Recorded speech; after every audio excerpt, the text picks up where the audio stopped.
Make sure you download the Woodward Sports app in the App Store and the Google Play Store today. Take Woodward Sports with you wherever you go and listen live on your phone or mobile device.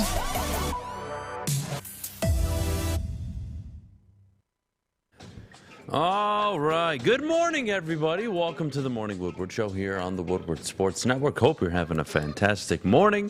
Oh, my God, yes, the trade deadline and the Detroit Tigers are honestly one of my two favorite things to talk about right now. But before we do, good morning, Fish. Good morning, lovely Adham Beydoun. How you doing, buddy? Doing good. What'd you do yesterday? What did I do yesterday? I watched soccer, which you missed out on. Soccer? Yeah, Watford and Sheffield United. God bless you. It was okay. Wasn't the best games, but wasn't the worst. All right, Westfall, you do anything special? Not much. Watched that great Tigers game last night. That's what I like to hear. I saw Venus Williams return to tennis yesterday. That's good. Well, yesterday, just some personal And then the news with you Tigers, of guys. course. Figured I'd share it with you guys. So I found out I'm going to be a dad yesterday. Yay! Yeah. Yeah. Kind of happy Terry and Maddie aren't here for this. I'm not going to lie. I prefer it this way. So, yeah, I'm going to be a dad. That's going to be fun. But no, I'll tell you what. Yeah, no, I'm going to stand up. Fuck it. All right, thank Al. you. Here we go. So we traded Robbie Grossman yesterday. All right. We did. Now, if you were expecting to get anything for that scrub, you're an idiot. But, if you could join me in channeling that frustration, right, and directing it to the guy who signed the bum in the first place, I think we have common ground. Okay? So, well, Detroit Tigers fans, I have a simple question for you. And Alex, if you may please put it in the poll this morning. How does it feel? All of you Detroit Tigers fans. How does it feel to get fucked in the ass by Avila? I just want to know. Alex, please go ahead and put that in the chat. Do you want it word for word in the Word chat? for word. What Word are the for word. options on the poll? Yeah, what are the options? Yes. Absolutely. And I don't know. You be creative. Oh, God. Oh, my God. You know what? Before I continue with Al, 8:30, we got Jeff coming up Yes, to talk about Brady. who the Pistons' X Factor has to be for the Pistons to make the playing game. 9 o'clock, I release my NFC North predictions for the upcoming season. Very exciting. 9:17, we are joined by Flannel Sam, of course. Hot take artist himself. God, we're gonna try to help him today. Interesting conversation with him about Michigan football today. And then, of course, we have Owen on later for Michigan State news, some Mel Tucker sound bites. We'll get to that later on. Penei Sewell shining at Allen Park. What it means for Aiden Hutchinson. And why, if we just want to revisit the draft already, why Jaguars fans should be very upset.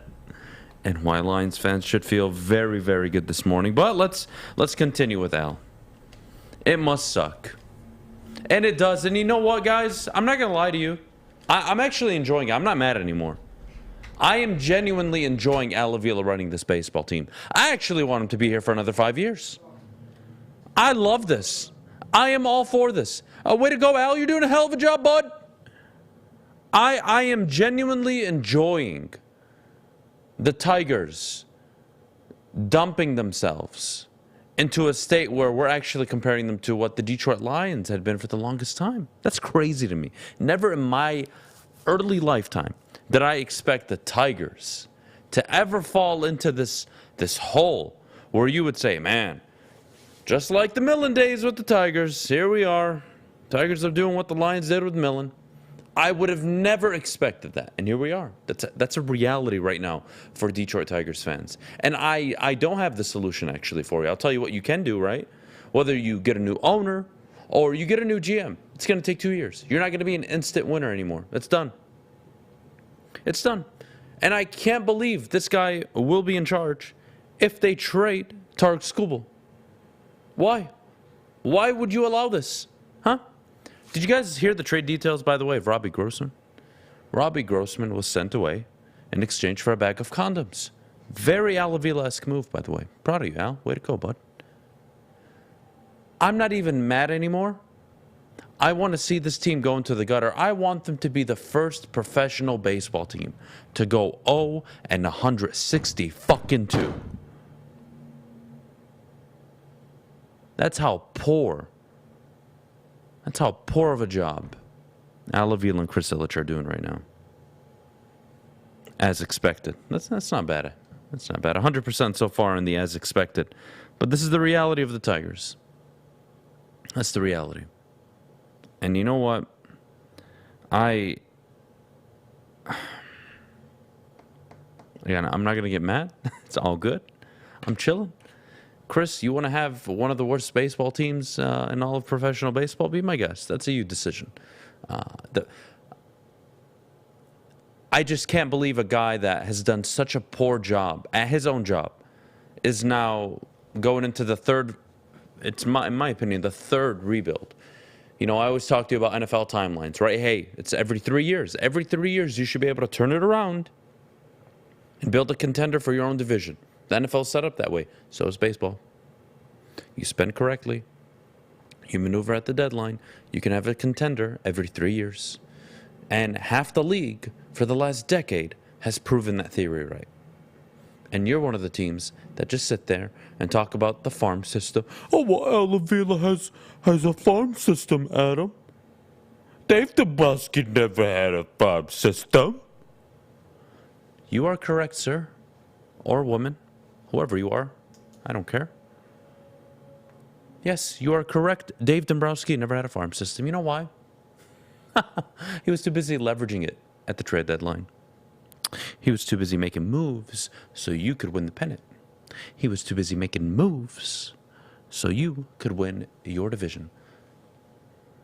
But hey, at least Al Avila had a farm system, right? What a joke. What a joke. What an absolute joke. Al, you know, outside of trading Tarek Skubal, I don't think I want to talk about this guy anymore. I hope he stays. I hope they give him an extension. I really do. And I hope they become the first professional baseball team to go 0-162, because that's what they deserve. Not the fans. The fans don't deserve that. But the organization does. Their awful scouting department does. You can't name me 5 players they've developed since 1984. 40 years. All their success has come from trades, free agency. That's it. And you can thank Dave Dombrowski for that. Outside of that, pathetic franchise. You're better off going literally and hiring a goddamn bowling pin. You can go hire an intern that works for the Dodgers or the Rays, and they would do a better fucking job than you, Al. But hey, you're doing great.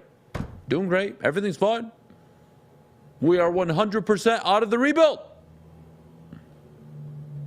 And somehow 3 months later, we're back in it. That's like taking a break from a relationship and saying, hey, you know what? I need time. I need time to think. And by the end of the day, you're already calling them back. Hey, you know what? Let's figure this out. I'm good. I had my time. I didn't mean it. We're not actually out of the rebuild. I actually didn't want to take a break. I kind of enjoy doing this rebuild thing. Thank you, Al. God bless. God bless. This is insane. Insane. Can't believe it. You know what? I do want to switch over to Deshaun Watson. Talked about it a little bit yesterday. I do want to address 2 things. First, the Calvin Ridley situation. Completely different. Irrelevant to Deshaun Watson. I think it's very important that you understand that. Whether you like it or not, there are rules in place for sports betting as a professional player. It's unacceptable. There are rules. Now, is what Calvin Ridley did more or worse, I should say, than what Deshaun Watson allegedly did? Or what Ray Rice did? Or what Kareem Hunt did? No. No. Maybe not on a moral, human level, but also ethically, it's actually, I could argue, just as bad. Right? The integrity of the game does mean something. Now, when we're talking about assaulting women or hitting women, that's unacceptable. But Deshaun Watson, he settles his cases. And under the player code of conduct of the NFL, I think the suspension they gave him, whether you want to call it fair or not, at the end of the day, it is what it is. The league is outraged, allegedly, that it wasn't more than a year. It's Robert Kraft. Robert Kraft came out yesterday and was very disappointed. And my question to you is, last I checked, it was a female judge that laid down the ruling. So this isn't a sex issue. So this is a federal judge looking at the case and saying 6 games is appropriate. Ew. She was the arbitrator between the two, the NFLPA and the NFL. And look, I don't like what he did, he allegedly did. Nobody does. They settled. And you can't tell me this morning, no matter how much you want to argue with me, and no matter how clear it may be, he's not guilty of anything. He just isn't. Legally, he is not guilty. And we need to understand our legal system. So if he is not guilty and he is settled, I believe he should get a suspension that is warranted of putting putting the league's reputation at harm. That's what he should get suspended for. Bringing bad PR and bad attention to the league. For being a scumbag human being, for getting himself in this situation, he should be suspended. If you think that's a whole season worth, even though he missed all of last season, that's your opinion, that's fine. But I think 6 games is about where I thought it would be once he settled. I would have gone for 8, maybe 9. But you know what? Again, guys, good luck convincing a judge, let alone an arbitrator. You're going to suspend him a whole season for a guy who hasn't been convicted of anything. That's a tough one for me. That's really tough to sell me on. But we'll take a quick break. When we get back, which Detroit Lion is set to have an absolute breakout season? I will tell you who and why when we get back. But before we do, Fish, could you tell everybody at home about our good friends over at the Academy of Warren? Sure thing, Adham Beydoun. Congratulations, by the way. Good morning, everyone. Academy of Warren has a brand... Oh, Fish, you're a jackass. You know that? Well, I just restarted Fix your it. camera. Fix your camera. I just restarted We're going to go to break. When we get back, I'll tell you about the Lions, and I'll probably kill Fish during the break. That sounds fine with me. It took exploring 50 different formulas and hosting countless taste tests, but we believe Gypsy Vodka is the smoothest vodka on the market. Don't believe us? Ask the owners. We're Mike and Adam Kazanowski with High Five Spirits Distillery. We're in close to about 1,200 locations throughout Michigan. We wanted to create a brand that was geared more towards freedom, love, adventure, and at the end of the day, we really wanted to tell a story that inspired other people to take risks, follow their dreams, whatever that might be. New to the game or a season better? OddsTrader.com has everything you need to make the right bet ahead of kickoff. Begin your handicapping journey with OddsTrader. Improve your edge by finding the best price on every game from sportsbooks in your backyard. Take advantage of the numerous sign-up bonus offers to pad your bankroll. Dive into key game statistics, player performance, and even account for the projected game day weather. Best of all, you can use the OddsTrader Bet Tracker to keep a log of your action. Welcome to OddsTrader, and best of luck. We don't like to brag that we are the toughest sports network in Detroit, but we do have a guy named Darren McCarty on our side. Lemieux and McCarty, who've had a good knockdown drag up. There they go, right on the whistle. They were talking to one another. Woodward Sports. All right, we're back here on the Morning Woodward Show. Thank you for joining us this morning. As you heard earlier, God bless you, Detroit. Avila is still your GM, and I'm sorry. I really am. But I do want to switch to the Detroit Lions. Which Lion is set to have a breakout season? I'm going to go through a few names before I tell you who I think it is. And we'll start with Jeff Okudah, right? Jeff Okudah going into year 3. A lot of, I would say, at this point, desperate optimism for him to turn good, right? You haven't seen much outside of the game against Arizona his first year. Injury last year, what do? Going into year 3, you'd like to see Okudah take that next step. Amani Aware last year, what was it, 6 interceptions? I'm not sure how he has a breakout season considering last year really was the breakout year. You could look at DeAndre Swift. You could look at TJ Hutchinson. Hell, you can even look at the rookies. Could it be Jameson Williams? Could it be Aiden Hutchinson?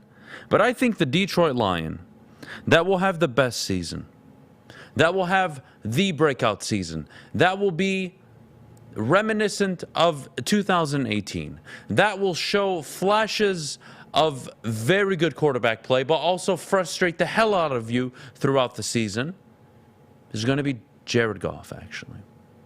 Jared Goff, for me, is that guy.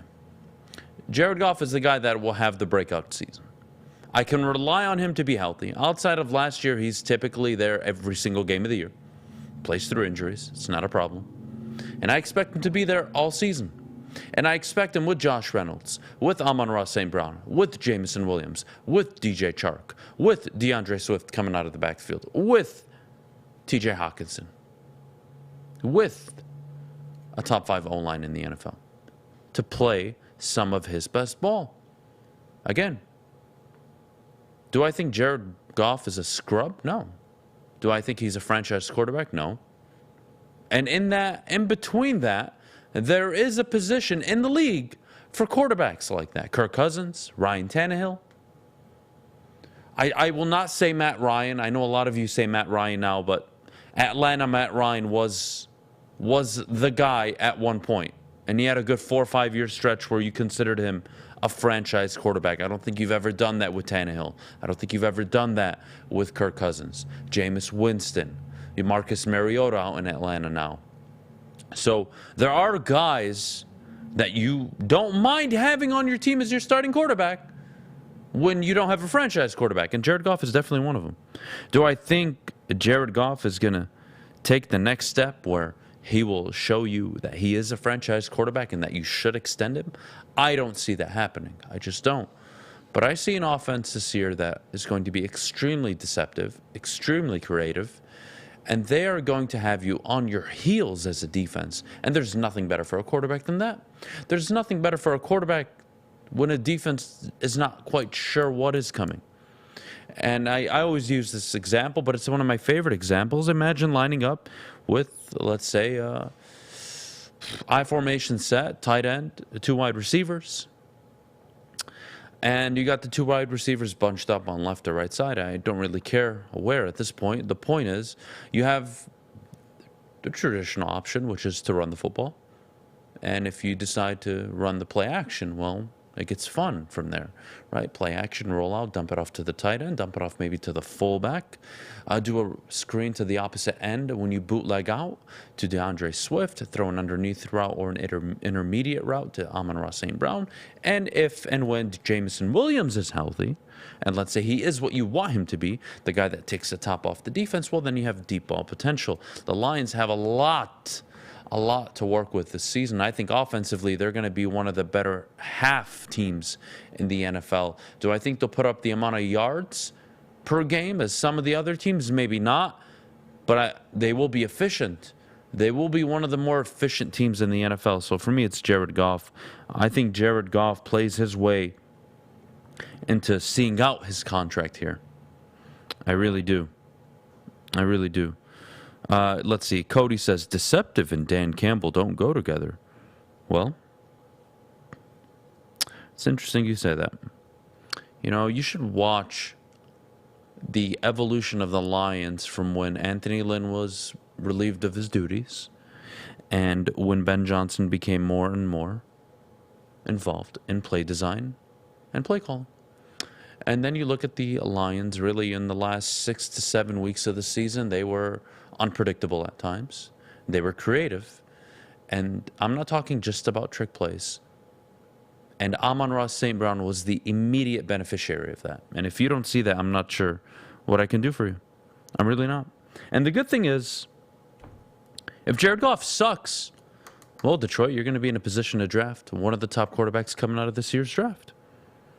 And if he has the season I expect him to have, which, by the way, I'll put numbers behind it, 4,100 yards, 27 touchdowns, and I would say 9 or 10 interceptions.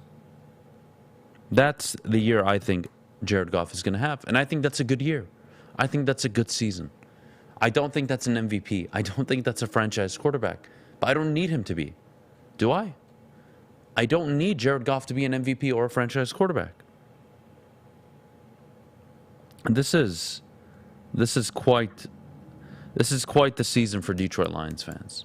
I'm very, very interested to see how it plays out. Hutchinson, I think, is another guy you look at and say, breakout season. We said that last year, said the same with Okudah, and said the same with Swift.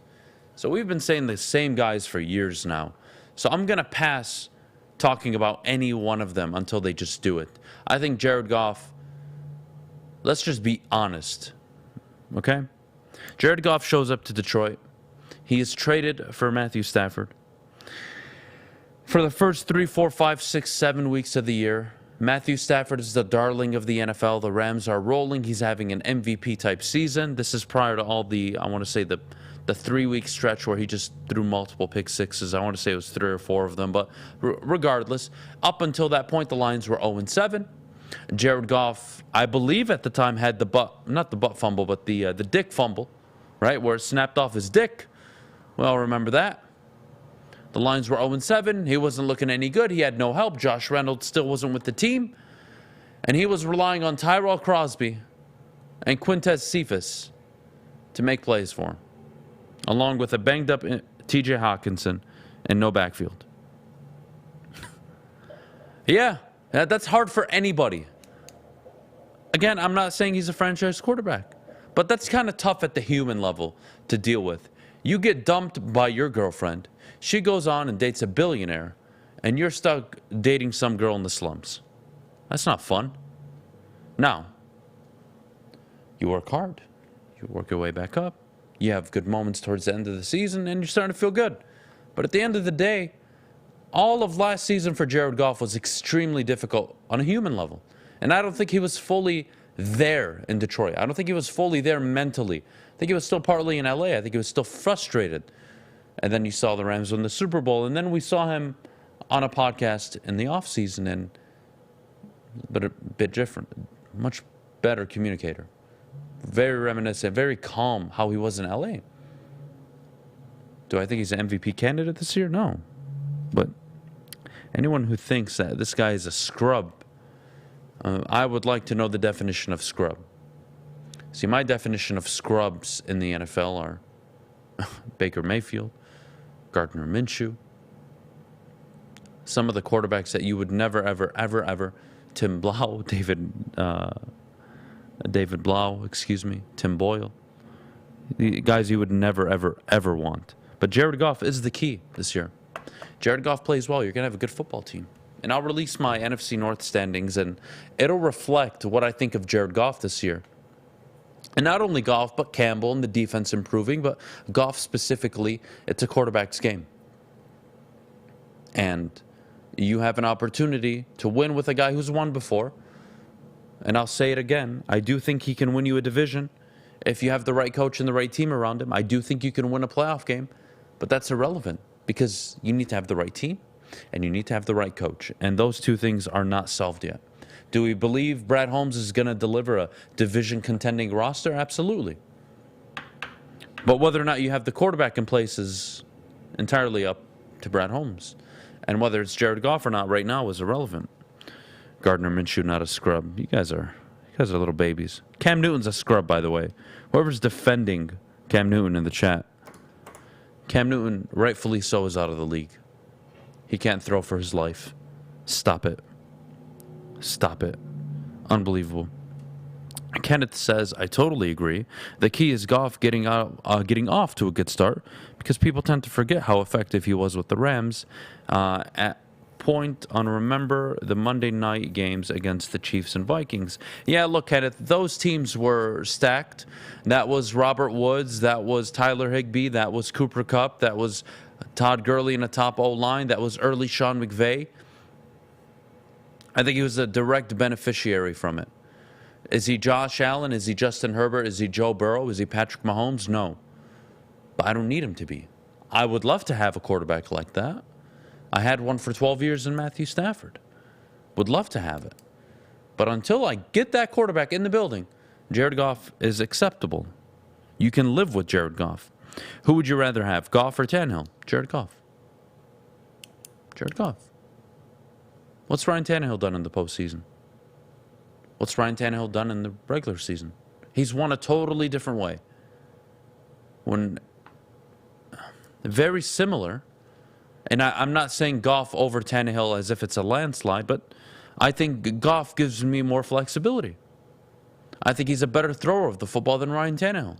Ryan Tannehill does offer, granted he's getting a little older now, but I would say a dual threat aspect, right? You do have to respect him occasionally. But with that team built in Tennessee, if you were to ask me, would you rather have Goff or Tannehill? I mean, that's not the best situation, but I would say Goff. I would definitely say Goff. Do you think we get what SF got San Francisco with Jimmy G, or do we move on from Goff before we get there? You know what, Nick?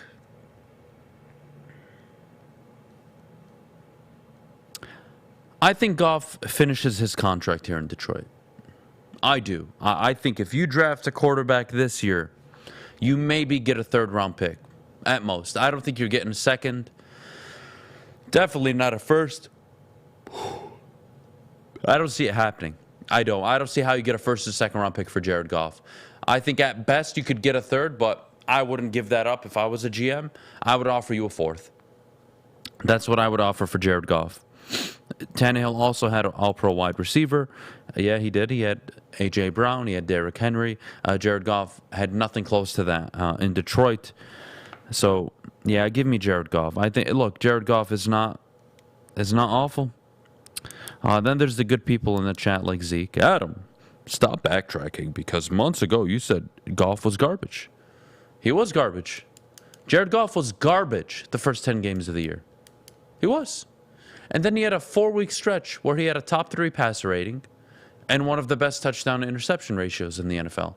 And it was just about the time when Dan Campbell took over and Josh Reynolds was added to the fold. And what do you know? He actually looked like a capable quarterback. What do you know? So yeah, he was garbage for 10 games last year. And then he had a really good stretch. And then he had the offseason. And now he's healthy. And you added Jameson Williams and DJ Chark and a top 3. He will be better. Not everything on Jared Goff, not everything early on in the year with the Lions was just on Jared Goff. Play calling, coaching, talent available, performance. Stop it. Stop it. We're going to take a quick break. When we get back, Jeff Iafrate joins the show, and we will talk some Detroit Pistons coming up. But before we do, I got to tell you about where I'll be going after work, and that is to Planet Fitness. Get to a Planet Fitness near you and sign up today, whether it's locally or visiting planetfitness.com. $0 down, $10 a month. Your fitness is essential. Get to a Planet Fitness near you and start working out today. At work and at home, we're there with smarter security solutions.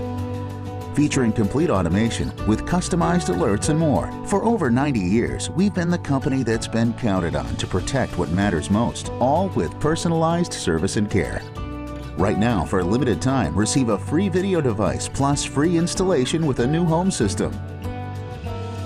Guardian Alarm. We protect Michigan. When you need apparel, there's only one place to go. Big Frog in Novi. With no setup fees, no artwork fees, no minimum, and a 24-hour turnaround, you can have your whole team outfitted in no time. Embroidery, direct-to-garment, vinyl, and screen printing, Big Frog has it all in all the styles you want. So whether it's a sports team, fundraiser, school event, or corporate needs, Big Frog is your one-stop destination. Visit bigfrog.com/Novi or call 844-4-BIG-FROG. The only sports network in Detroit that starts with a W. You know, because we win. Woodward Sports, Detroit's winning sports network. Alrighty, Alta. At Alta Uptime Matters, Alta Equipment has everything you need to get the job done. Have a big project coming up? Go up and call up Alta today. Alta Wentz has you covered. Call them today at 844-GO-TO-ALTA. That is 844-GO-TO-ALTA today. Alta, where Uptime matters. All right, we're back here on the Morning Woodward Show, joined by Jeff Iafredi. Jeff, Yay. how you doing, buddy? I'm doing good, man. Look good. Look slick. Thank you. Thank you. Yeah, no hat today. Shut the hell No up, hat Fish. today. That's right, Fish. This is a no-hat zone. Absolutely. I got to ask you, Jeff, in order for the Pistons to make a playing game, who has to be the X factor? Yeah, this is a tough one because on Woodward Pistons, we posed this question as well. You can go on our Twitter and check it out. I initially picked, I wasn't trying to stay away from the obvious answer because the obvious answer to me would be Cade. For him to turn into a superstar, of course, it could propel them into the play-in. But I'm going to get a little creative. My answer was Saddiq Bey. Initially, it was Isaiah Stewart, but the more I think about it, for this team to get ultimately where we think they will be, it has to be Saddiq Bey because Jaden Ivey's going into his rookie year. I think he needs more time. He'll be special this year, but it's really Saddiq. I mean, going into your third season, we're expecting him to be right along with the Jaden Iveys, the Cades of the world, a part of that little big three. He's going to play a big-time role. He may even be the number 2 in a lot of these games as well, just because Jaden Ivey's not completely there yet. So I would probably go Saddiq Bey because of his shooting ability, because he needs to be more consistent. If he's more consistent, man, and he expands his game, which he's been working his butt off in the offseason, there's no doubt in my mind he could be close to a 20-point scorer. And if he takes that next step and you have 3 legitimate options on your team, it's going to bode well for him come the regular season. So I would probably lean Saddiq Bey just because of how important he is this season. Now, in the future, when Jaden Ivey hits his prime and becomes much better, you might not need Saddiq Bey, but this season has to be Saddiq Bey for them to take the next step. So you asked me this question last night. I thought about it. Yeah. And easy to say Cade, but I know what I'm getting out of Cade. Right. Am I getting anything different out of Saddiq Bey this season on the defensive side of the ball? I'm hoping so. I think there's a lot He's more. one of the league's worst defenders. And that's the issue, too. Like, you want Saddiq. I think there's potential for Saddiq to be a two-way player. Physically, he can do it. I think it's more mentally. But I think clearly he needs to get better defensively, especially considering the fact that you're going to have multiple guys that can be good on the perimeter. Cade can be a good defender. Jaden can be a good defender. You have Livers in at the 4, possibly at times. He's a great defender. Isaiah Stewart's a great defender. Saddiq Bey's kind of that odd one out. And he's so good offensively. Absolutely. He's got to step up. I don't think it's Saddiq Bey. I don't. Because this was a 23-win team last season. Yep. 23 wins. With him putting up buckets. And Cade looking like one of the up-and-coming players. Mm-hmm. And I think Cade this year will become a damn near all-star and showcase his talents. Saddiq will be a hell of a scorer. But the player they were missing last year is Jaden Ivey. If he's 15 a night, 16 a night, 44, 47%, oof. That to me is the X factor. But not the team runs through Cade. Right. But if Ivey hits year 1 and gives you flashes and glimpses and gives you a consistent season, now you have a problem. Right? You're not going to want to double Cade. You're not going to want to double Saddiq. Can't double Ivey. Opens up a lot of spacing on the court. The answer technically is Cade. But who's his partner? Where if I told you he had a breakout season, that was the difference. I don't think it's Saddiq because I think he's limited defensively. And even offensively, not much of a playmaker. At least with Ivey, I know I'm getting dribble penetration. He'll dish out. Right. What does the team look like on the court when Ivey and Cade are off of it? And that's why I'm leaning Ivey more so. Yes, he's a rookie, but to make the play-in, I would say Ivey has to be a stud. For them to be a relevant team, much better than last season, 32, 33 wins. Yeah, I think it's Saddiq and Cade, for sure.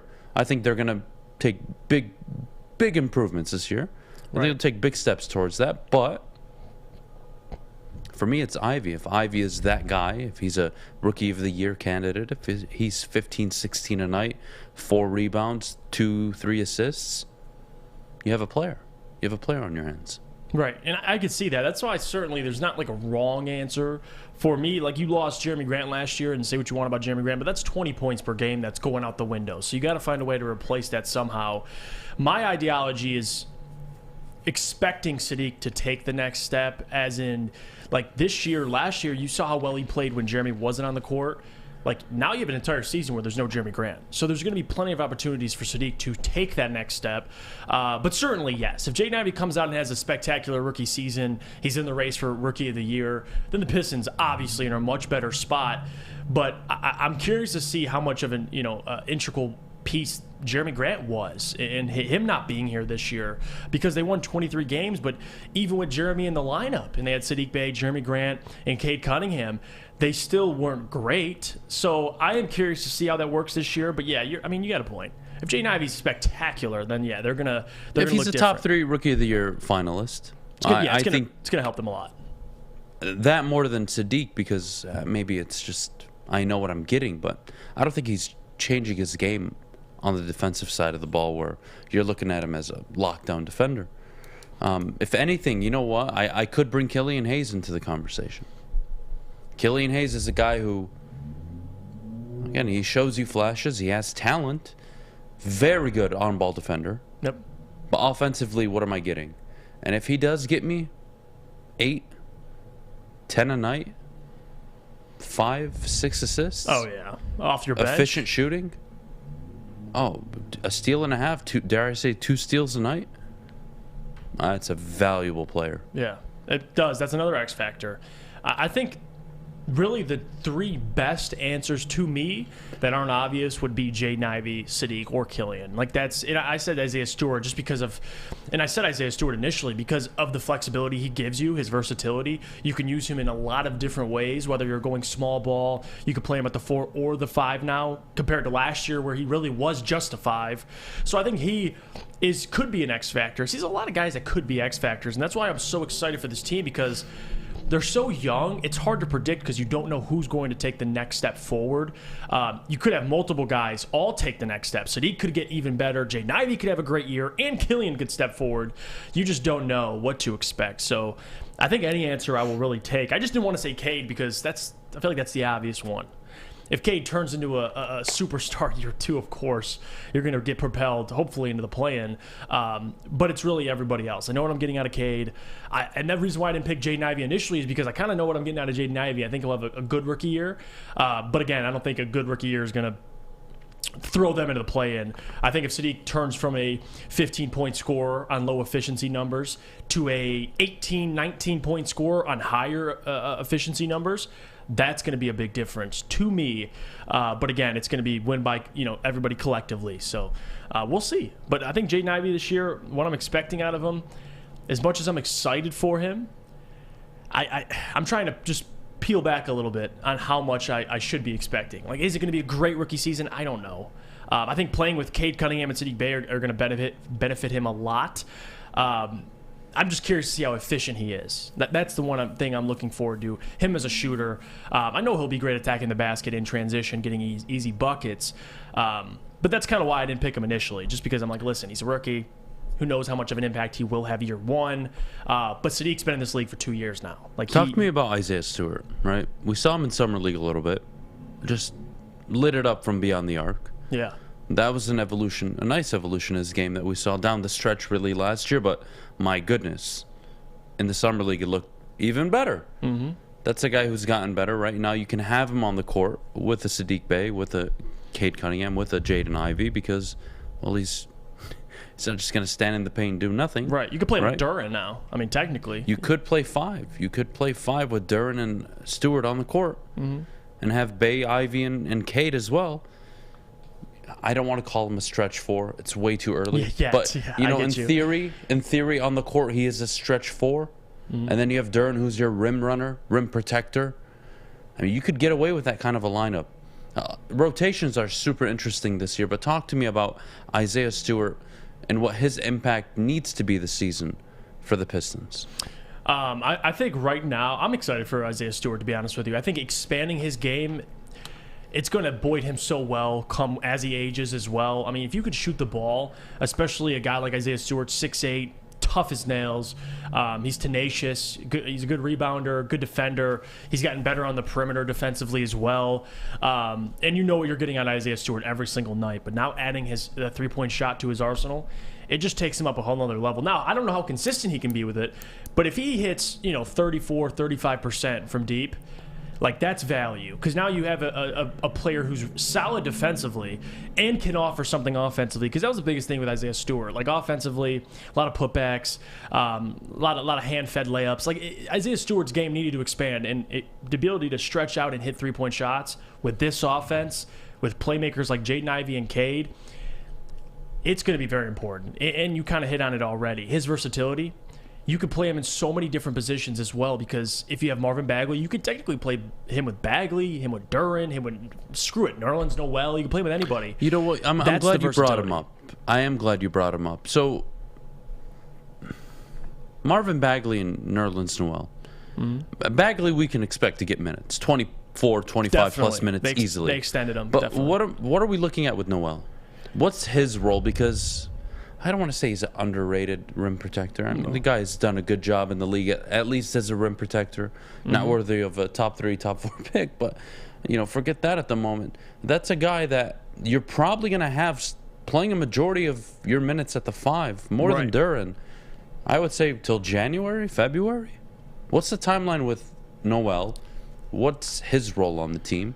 And then what does Bagley offer that Isaiah Stewart and Duren and really none of the big men offer? So with Nerlens Noel initially, I thought Jalen Duren wouldn't be as ready. I didn't expect him to be immediately ready. But seeing him in Summer League, I think he's more ready than even I think. Just watching him, I think he'll play definitely to start the season, throughout the season. But Nerlens Noel is kind of like that security deposit. You have him there in case of injury. You might even play him initially and hold off on Jalen Duren. But by the end of the season, I don't have a specific date, Duren's going to take that spot. Like that, Nerlens Noel is going to be, and there's already that connection with Nerlens Noel and Troy Weaver dating back to the Oklahoma City Thunder, so there's the familiarity there. But he's not going to play significant minutes. I think he might play some minutes early on in the season. You might see him a lot more. But as the season goes on, as Jalen Duren grows and gets, actual game time and gets even better in game, playing with, chemistry with Cade, Jade, and Sadiq, I think Duren takes that spot. So Nerlens is pretty much right now just a security deposit in case anything happens. He's solid, like you said.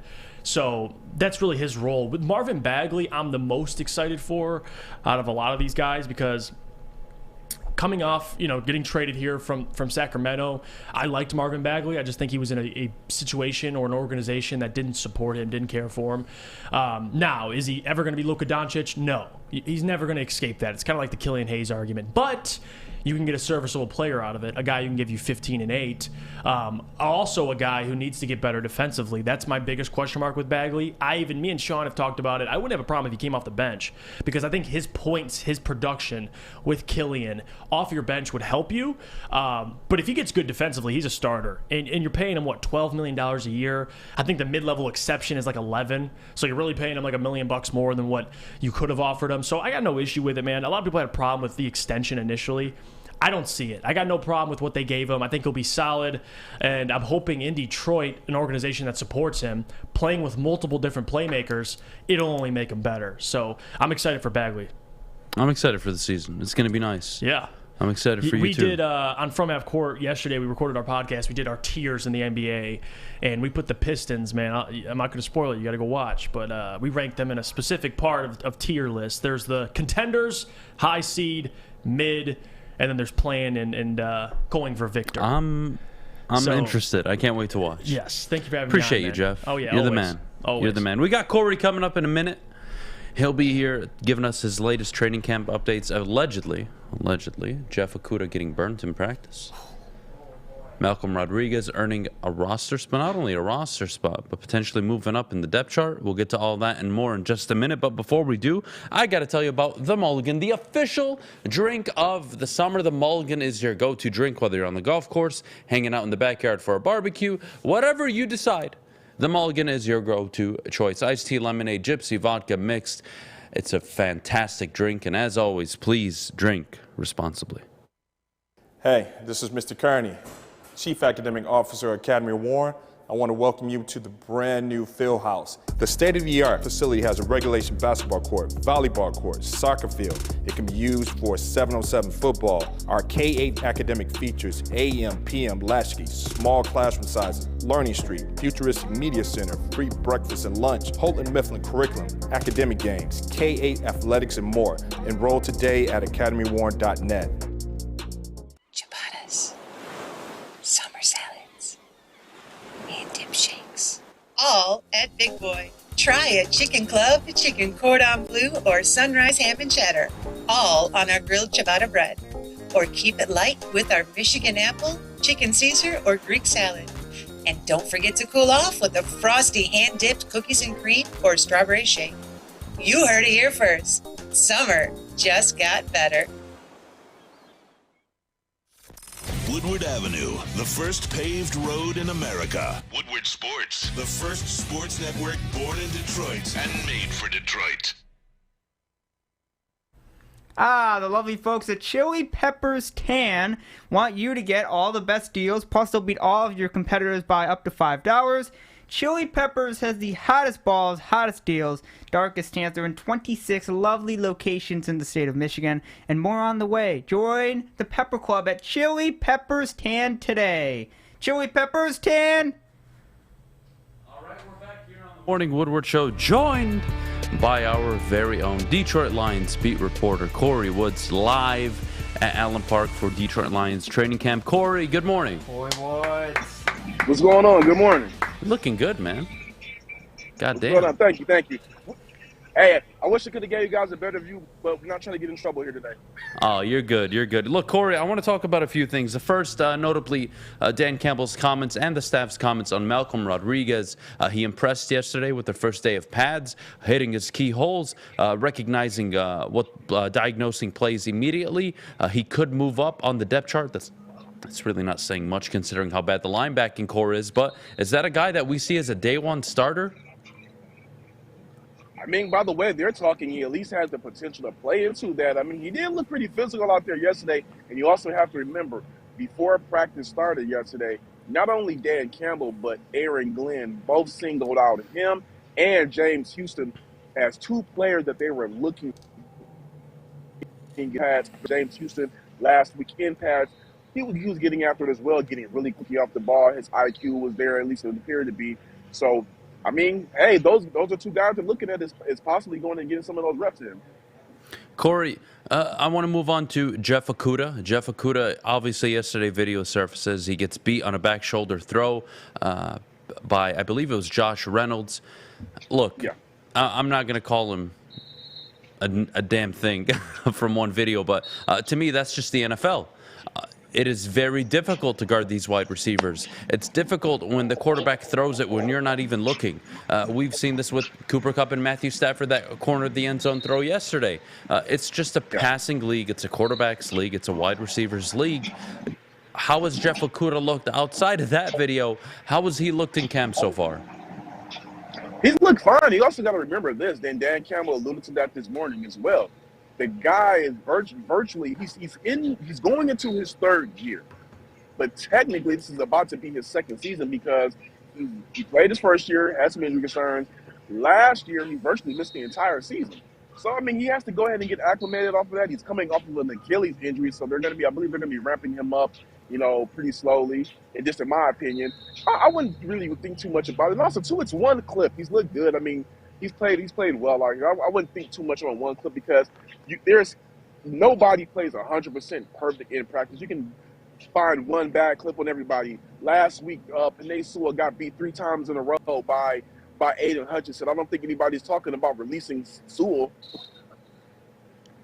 Yeah, no, you're not wrong. Speaking of Sewell, he shined yesterday.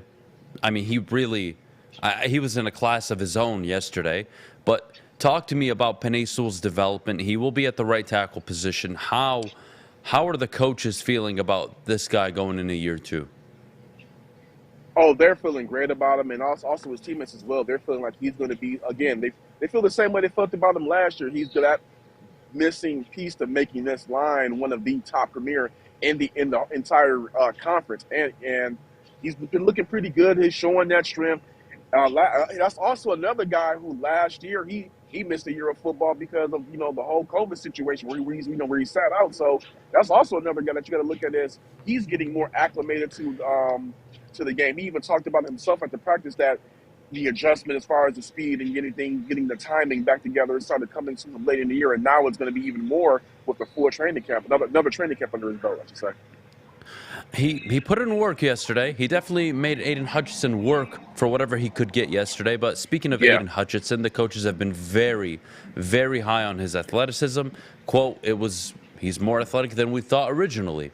Talk to me about Aiden Hutchinson. Seems like he's the quiet guy going out there, letting his work do the talking for him, leading by example.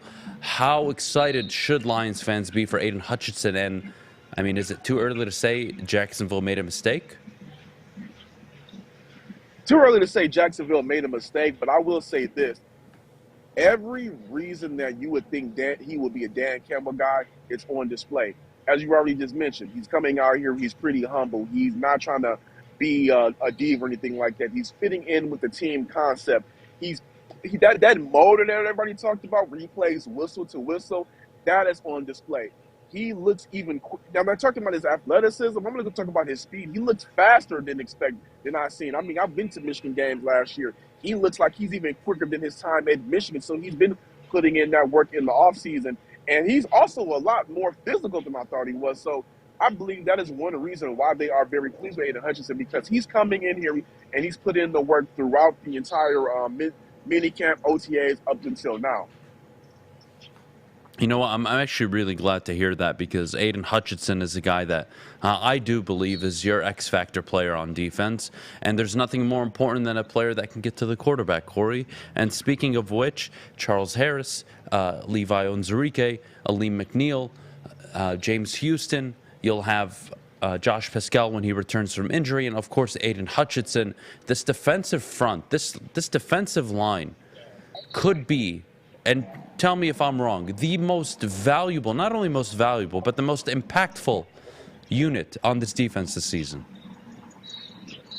I think we need to see a little bit more things out of Aleem, to be quite honest. Brockers had an okay year last year. Aleem, there's some things that I believe that he has to work on as far as his pass rush and as far as pass rushing and run defense. But, I mean, they have the potential is there. They have the athletes. All those guys are coming in here and putting in the work. So, I mean, it's possible that that what you're saying could very well be true. I would say one of the more valuable units would be on the other side of the ball. Of course, it would be that offensive line. But, I mean, with Aiden now in tow, and, another year with Aleem, another year with Brockers, it's very possible that they could take that leap this year.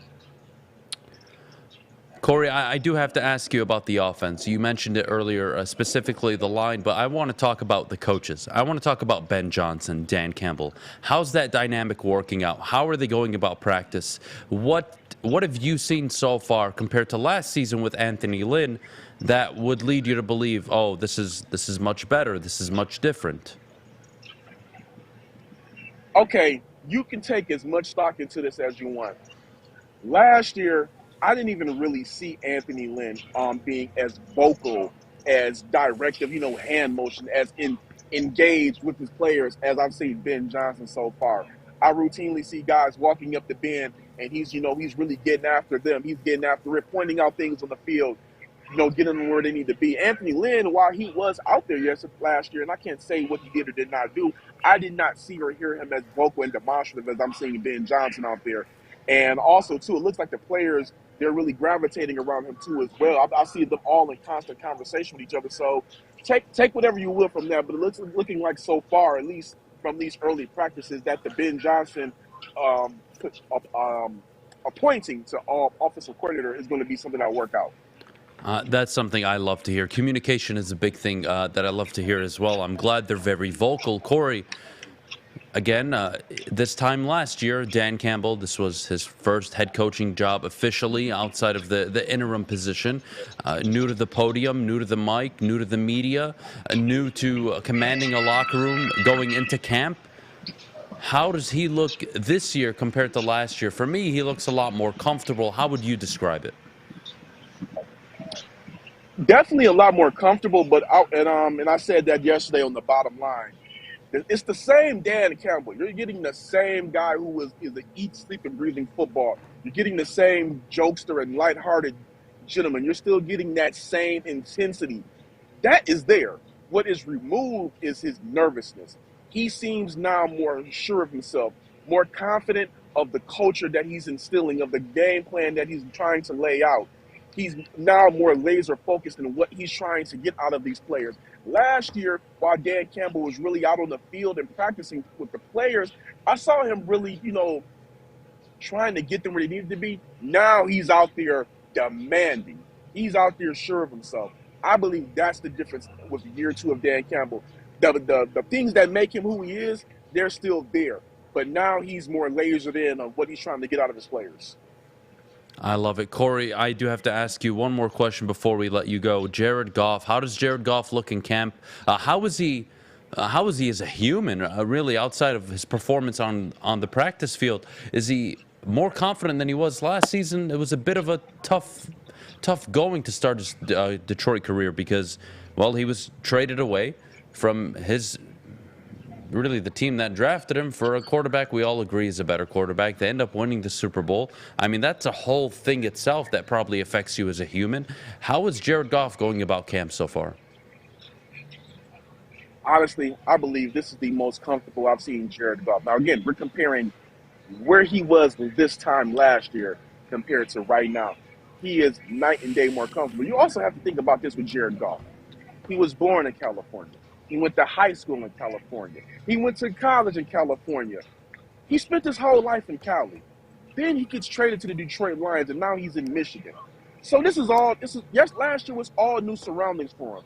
He went from a perennial playoff team to a rebuild. He went from a coaching staff and a coach that he was comfortable with, talent, a place where he was not devoid of talent, to now he's trying to make guys.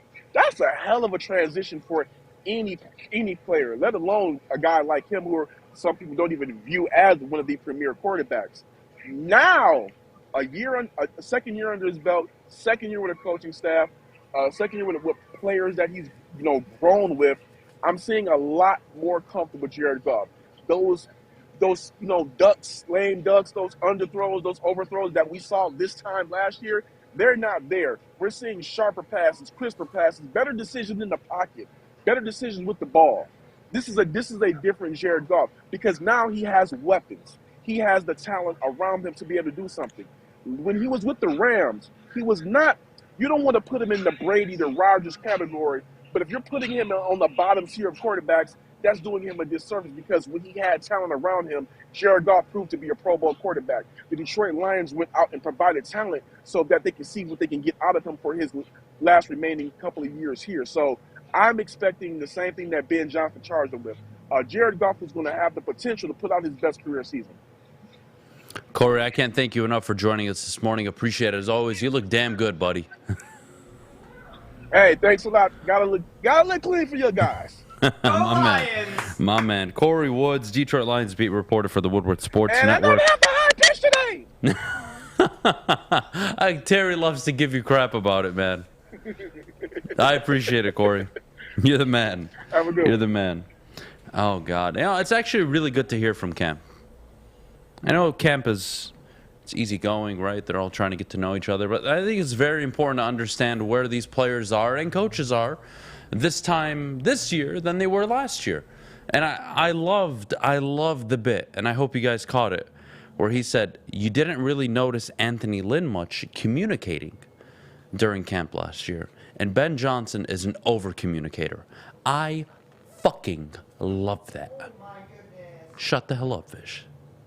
I love that. Ben Johnson is everything so far, and more than what even I expected. And Jeff and I were one of the first ones to come out and say he should be the OC. If I remember, that was like in late October of last football season. So excited. So excited. Top of the hour coming up, I am going to release my first iteration of the NFC North predictions and their records for each team. We'll get to that in just a bit, but before we do, Fish, our good friends over at the Sports Marketing Agency. Yes, sir. Our lovely friends, the Sports Marketing Agency, helps spread awareness about mental health and substance abuse in their new podcast, This is the F Word, helps spread awareness of fentanyl and other addictions. Go to the Sports Marketing Agency, sportsma.com if you are struggling or know someone who is. You're watching The Morning Woodward Show. Hi, my diamonds. It's Crystal with an X. You want to get hot and perfect like me? Here's my super easy routine. Drink at least a gallon of water before you wake up. Attach a weight to everything in your house. Hello? Sell your car and just sprint everywhere. Scream when you exhale. Don't follow Crystal with an X. Do your own thing at Planet Fitness with tons of equipment and free fitness training in our clean and spacious clubs. Join now for just $10 a month and cancel anytime. Detroit's downtown summer playground is back. Open all summer long, the Monroe Street Midway. Enjoy roller skating, free Wi-Fi, food trucks, art installations, and so much more. Don't forget to take advantage of the basketball court, putt-putt, and, of course, family programming all summer long. All art installations are done by Detroit artists, and it's a fun, safe event from people 1 to 100. Go to deckedoutdetroit.com. We are the network for Detroit by Detroiters. Welcome to the Woodward Sports Network.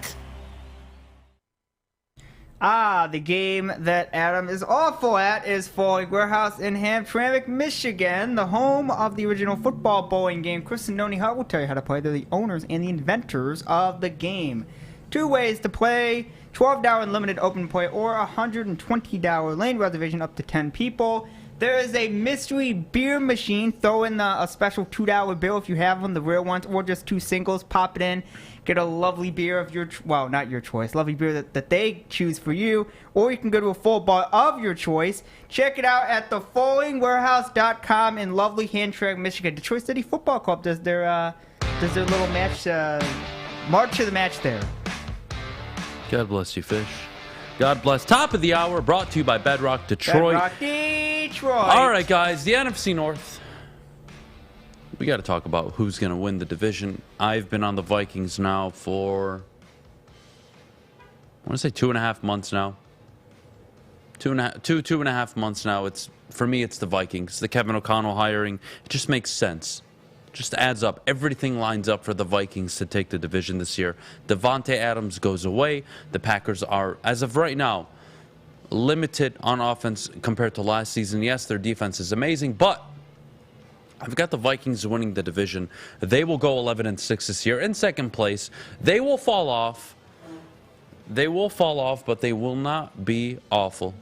And that'll be the Green Bay Packers at 10-7, the Lions 8-9. And of course, You're an idiot. Why? And you guys know, I say what I want to say. All right? They're not going to go 0-17. The Bears, They're not. The Chicago Bears. Shut the hell up, Fish. The Chicago Bears will go 0-17. That's my prediction this year. And I will place money on it. I'm just going to tell you, I will put money on it. A significant amount of money that they won't win a game. You're lying to everyone and yourself. The Bears will go 0-17, and that has nothing to do with my hatred for the Bears or their hiring of a defensive coordinator when they have a second-year quarterback in Justin Fields.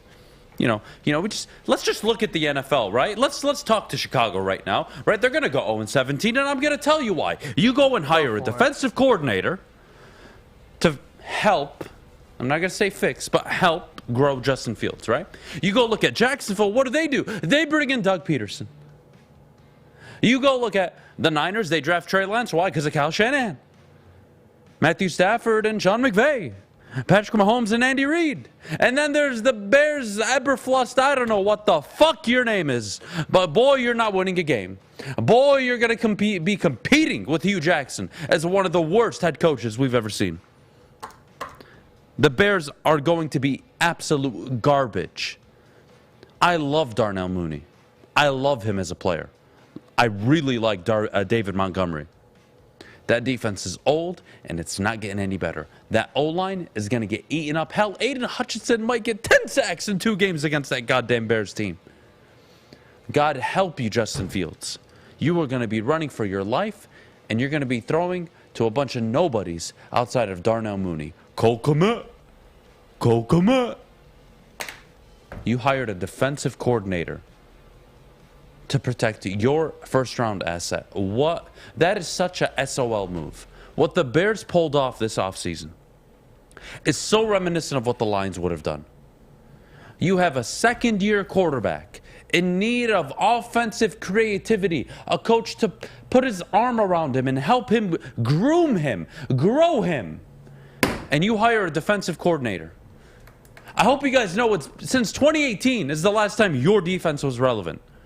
We're in 2022. Way to go, Chicago. Bears are going 0-17. What's up, Fish? I'm not the person we need to have a forfeit for you because they're not going 0-17. And you better hope they don't get third place either, because they may get third place in the NFC North. But say that again. They're not going 0-17, and they may get third place in the North. So they may not be the worst team in even the NFC North. The Texans are a better team right now than the Bears. Stop it. I can agree with that, but that doesn't mean they're going 0-17. You know how hard it is to go winless in the NFL? I don't know. The Lions made it look easy 10 weeks into the season. Yeah, and they didn't end up doing it. It's happened once to the Lions and once to the Browns. And it'll happen now to the Bears, and they'll be the first 0-17 team. All right. You tell me what's appealing about the Bears right now. That makes you confident where you're going to say, you know what, they could pull a game off this year. You guys tell me. What made you cover the Lions were going to pull a game off? Outside of Darnell Mooney and the linebacker, Roquan Smith, outside of those two, who are their featured players? David Montgomery struggles to stay healthy. You drafted Justin Fields. Didn't they trade up for him? Yes, they did. You traded up for Justin Fields. Mm-hmm. And you hire a defensive coordinator as your head coach. The Bears are not going to be the third-place team in this division like most idiots in national media are saying. The Lions will not be the fourth-place team this year. The Lions... Oh, boy. The Lions, in my opinion, will be anywhere from a 7 to 8 win football team this year. And on my prediction, on my first iteration of this, I've got them pulling off 8. And 2 of those wins do come against the Bears. Another one comes against the Commanders, against the Seahawks. We're already halfway to 8. If they go 1-3 against the other 2 division opponents, they're at 5 wins. If they win on opening night, they're at 6. I can go on. I can go through the whole schedule if I need to. It's 7 to 8 wins makes sense to me for the Lions. It just does. What in the hell are the Bears gonna do this year? Now I know what you're saying, Adam. Come on. They'll be 2-15. 3-14. If you are 2-15 or 3-14, that means you have a hell of a chance at going 0-17. Okay, they play at home to Houston as their first winnable game. They're probably going to win that. They're probably not. They're probably not. I'm going to pull a Terry Foster. Dude, it's the NFL. Unbelievable. Every team should win 3 or 4 games in the NFL. It's not rocket science. Buddy. When we think of the worst teams, Buddy, when we think of one of the worst rosters going into a season, didn't I tell you last year the Lions were going to be awful? Yeah, and they got 3 wins. 1 second. Didn't I tell you last year that you and every other idiot at this network that was saying they were a 10-win team, didn't I call you all idiots? Yeah. Well, didn't I tell you? Wait. Get into my point. Didn't I tell you that they would be a 3-4-win football team? Yeah. This Chicago Bears team is worse than the Lions were last year. On paper right now. And I am actually more disgusted with their head coach going into camp this year than I was with Campbell last year. I am not happy at all with what the Bears are doing. And I don't believe in it one bit. I would love it to happen. I just don't see the Bears going 0-17. They play at home to Washington too. You think they're going to lose that game? Again, I'm telling you that. Last year I had the Lions winning 3 to 4 games. They ended up winning 3. Yes? Yeah. I think this team is worse than that. Worse, buddy. Okay. Worse than a 3-win team. What's worse than a 3-win team? a 2-win team, a 1-win team, and a winless team. 0-17, and the Bears, it can happen, and I think it will happen. They are that bad, and I don't believe in this head coach. And I believe by week 8, Bears fans are going to be freaking the hell out at what's going on, because they're going to have a top pick, and what are they going to do? Draft a linebacker out of Alabama? You have a fundamental issue in Chicago. You need to not only rebuild it, you need to tear it down completely, bring in a Fitzmagic, that type of quarterback for the next 2 to 3 years, and then build your roster. And when you get to the point of mediocrity, well, then you draft a franchise quarterback. But they're not even there yet. They're not even there yet. 0-17. 0-17. And you know what? For your game against the Texans, buddy, how about they tie that game 0-0 or 3-3? Well, so they can't go 0-17. They'll They can go go 0-16-1. Yeah. Fair? But if you put money on it, you're going to lose. They're going to go 0-17, I'm telling you. Okay. I would love to see that happen. I just don't see it happen. Roquan Smith, Darnell Mooney, David Montgomery, those are the only assets you have in Chicago. They are done. They are done. 0-17. That's my call this year. If you could put it up one more time, I just want to go through the list before we go to break. Hurts. The Vikings will win the division this year. I had them at 10-7 originally, but I went back. I think there's an extra game there. I don't think they take both games from the Lions this year. I don't. And I don't think they take both games from the Packers, but I do think they take both from the Bears. So they're a 4-2 divisional team. Okay? I like the Vikings to win the division at 11-6. The Packers, they've won 13 games 3 years in a row. This will be a quote-unquote fall-off. They'll be a wild card team. And at 8-9, I could make the legitimate case that 8-9 in the NFC might be a playoff spot this year. It might be the 7th seed. So the Lions, I believe, will make a significant improvement over last year. They'll go 8-9, and the Bears 0-17. Those are my predictions. You don't like that the Bears are going 0-17? Well, you're probably a Bears fan, and you can go fuck yourself. I like it. I just don't think it's going to happen. All right. Great. We're going to take a quick break. When we get back, we are joined by Flannel Sam, and we are going to have a nice open conversation about Michigan football. It's not often I bring people on the show that I agree with, so this is new territory for me. But we are going to discuss J.J. McCarthy, Cade McNamara, what it means for Michigan, and much more going into the season. But before we do, I got to tell you about Lady Jane's Haircuts for Men. Lady Jane's, open 10-8, 7 days a week. Walk in anytime, no appointment necessary. Their awesome styles will take care of you like they take care of me. Lady Jane's. Get to any Lady Jane's near you. It's wicked awesome. The sports marketing agency would not be who we are without great community partners like Higuera Health and Carol Zaniga. It's an awesome opportunity to partner with your organization. Higuera Health is a comprehensive behavioral health organization. We serve children through older adults with mental health, substance use, and developmental disabilities across Western Wayne counties, and really excited to now be in downriver communities as well. Give us a call at 734-458-4601. You don't have to go to the beach, man. You don't have to get your butt crack full of sand. You just need a little chili peppers, man, to get that glowing beach chili peppers tan. Woo! With 26 locations in the Metro Detroit area and more coming, Chili Peppers Tanning is where you'll find the cleanest salons in the D. Join the Pepper Club for the best deals on unlimited tanning. Head to chilipepperstanning.com. You just need a little chili peppers, man. Get a shot up. This is for the win. All of Detroit's sports teams live on Woodward. All of Detroit's sports coverage lives on Woodward Sports. Driving the best in Detroit sports coverage. Lovely folks at good old Odd Trader is the #1 site for your game day bets. Hey, do you want to bet the Bears are going to go 0-17? And prove Adam's an idiot and not pick them to go 0-17, go for that. That's a safe bet. Play-by-play update, live scores. They have the best price on every game from multiple sports books.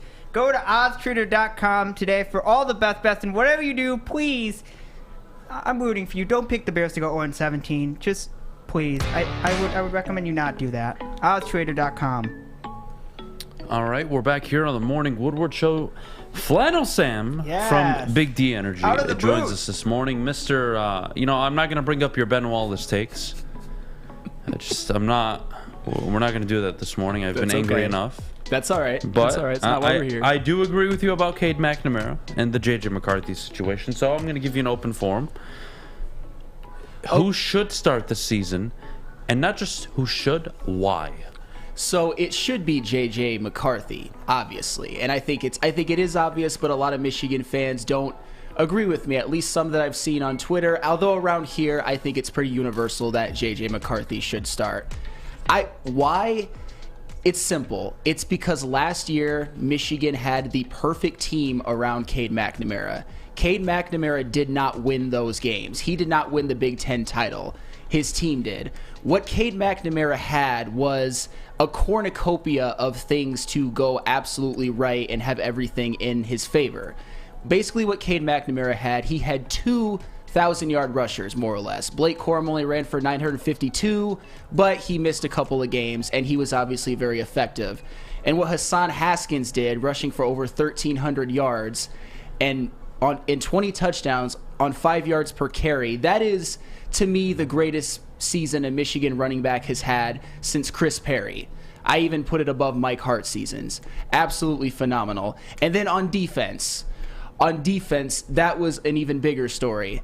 He had Aiden Hutchinson and David Ojabo, 2 10-sack guys, and one of whom was a Heisman contender, a Heisman finalist, 14 sacks, number 2 pick in the draft, probably the best prospect, and now the Lions have him, which is nice. And then David Ojabo, who would have been a first-round pick if he didn't tear his Achilles at Pro Day.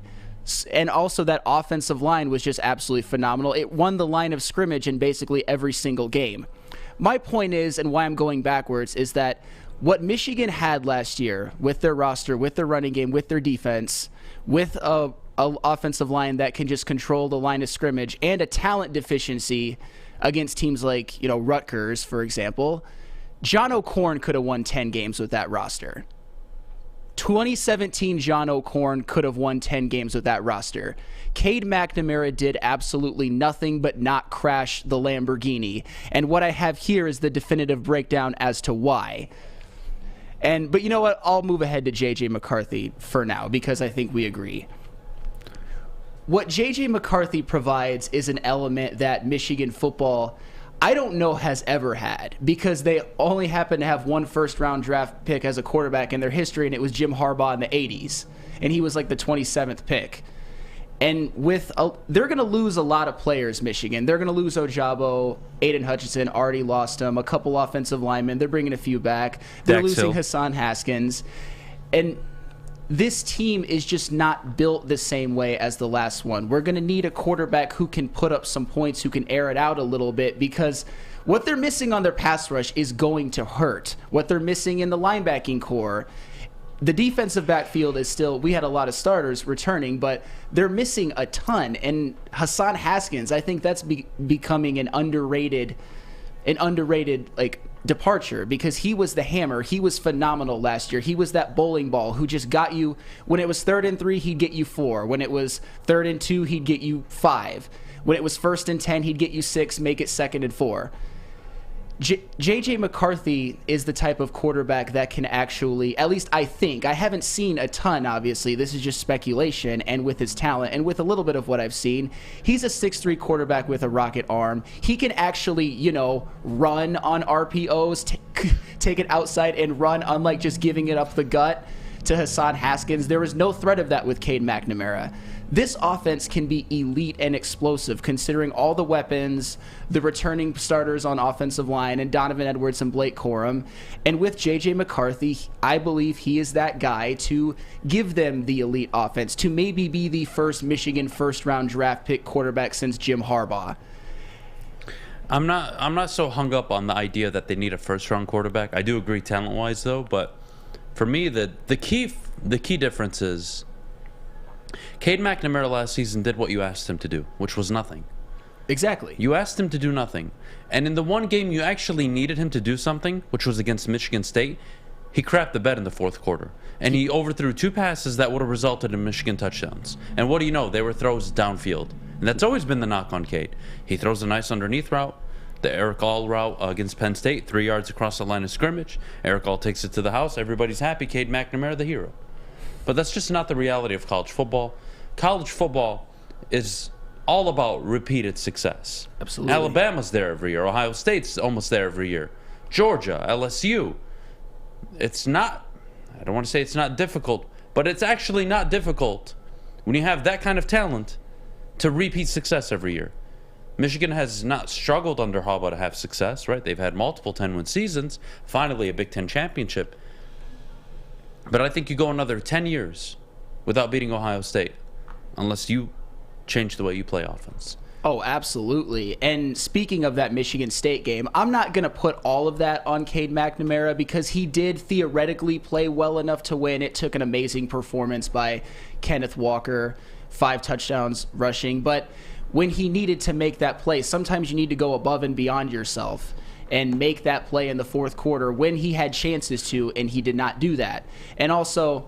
Oh, but JJ fumbled against Michigan State, though, even though it wasn't JJ, but JJ fumbled. Yeah, it was partially Blake Corum's fault. It wasn't partially. You say it's all... No, it was JJ, because Jim Harbaugh came out after the game and said that was a misread by Blake Corum. Well, Blake Corum didn't know that it was, thought it was an option. It was actually a run play. And Cade McNamara was on the sideline, allegedly getting looked at. Well, that's what happens when you bring in a freshman quarterback cold off of the bench and not in rhythm. Imagine not playing all season, being asked to come in as a trick, a gadget player who comes in for a quarterback option or to maybe throw the ball a few times. And by the way, who threw the best ball of the game of any quarterback between Michigan and Michigan State? J.J. McCarthy to Andrell Anthony, 17 yards rolling out. It was a thing of beauty. It was over good coverage, too.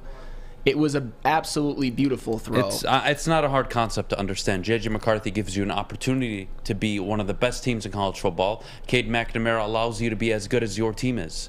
And Michigan teams are not as talented as most SEC teams. Nope. They're not as talented as Ohio State. So what in God's name are we doing here? I mean, you saw what happened against Georgia. Cade McNamara looked like a little boy out there. He got completely de-pantsed. And I'm not saying that they would have won the game with J.J. McCarthy, but what J.J. McCarthy looked like against Georgia was basically a freshman phenom quarterback against a historically great defense. He actually moved the ball. He actually threw a touchdown pass. With Cade McNamara, you knew you were going in with no shot whatsoever because this wasn't a team that Michigan could physically dominate and run down their throat.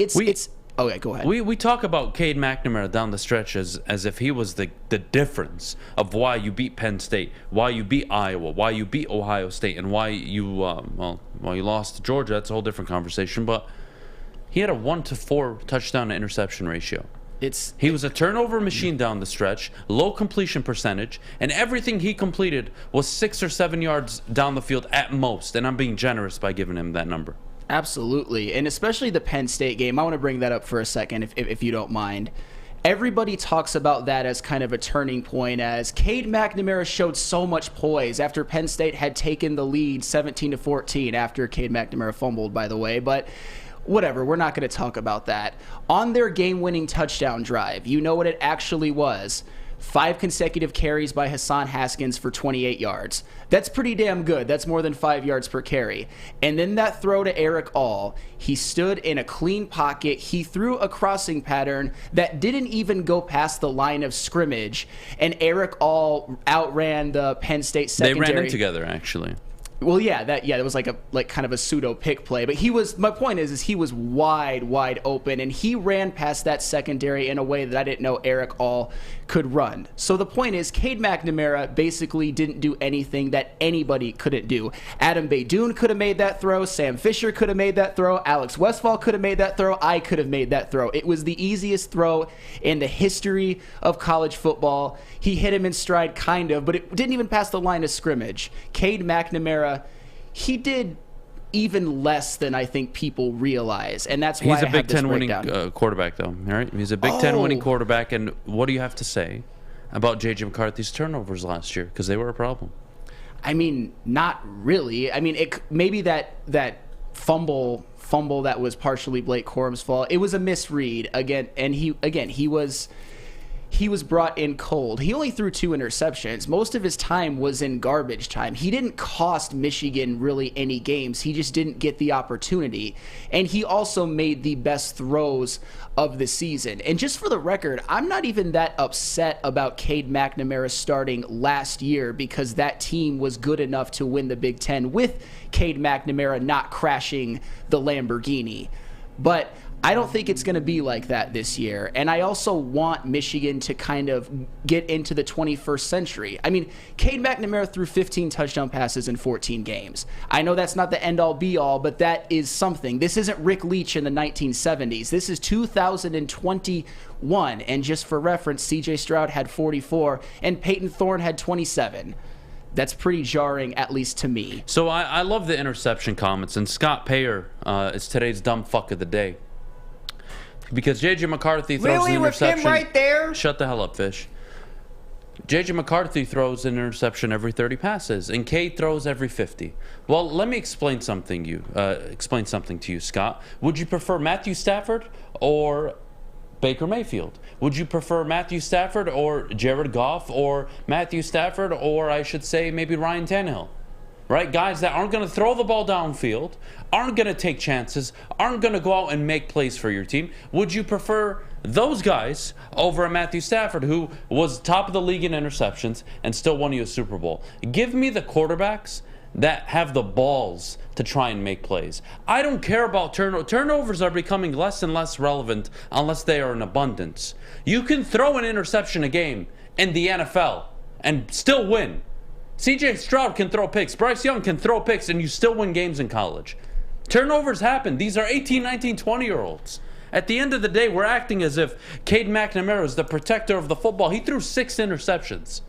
Yeah. And they all came, what do you know, against bad teams. Or, excuse me, the good teams. The good teams. You start J.J. McCarthy for the first 6 games, 7 games of the year last year going into Michigan State. They're 7-0. They run the same amount of times. They score the same amount of points. And there is no difference. And Absolutely that's the sad truth. And it would have looked a little bit differently too. And I think the wide receivers would have been a lot happier because they would have actually gotten the ball. Because in the first 4 games of the season, Cade McNamara won 4 starts while failing to complete 10 passes in any of those games. That's unheard of. I've never seen anything like it. Did J.J. McCarthy throw an interception in the red zone last year? No, he didn't. But Cade McNamara did against Ohio State. Oh, what do you know? Did J.J. McCarthy's interception happen downfield or at the line of scrimmage? Downfield. Yeah. Which one's worse? Line of scrimmage. It's like an arm punt if it's downfield. Yeah, honestly, this is why some of you really have a special place in my heart as some of the dumbest mother-you-know-whats in the world. This is unbelievable to me. I can't believe it. I can't believe it. Sam?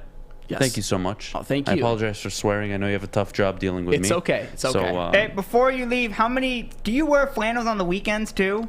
Like everywhere? It depends on the day. Usually that's when I can get a little bit of time off, especially in the summer. And how many days are you at? Like 110 or something? 108. Wow. 108 days wearing a flannel. Wow. All right. Well, when we get back, Penei Sewell shining at practice yesterday. Adham Hutchinson, a super athlete. But breaking news, Kory Woods actually just texted me. Cephas just got injured, slow to get up, did not walk off on his own power. Heading to the locker room, the play happened while Jeff Okudah was covering him.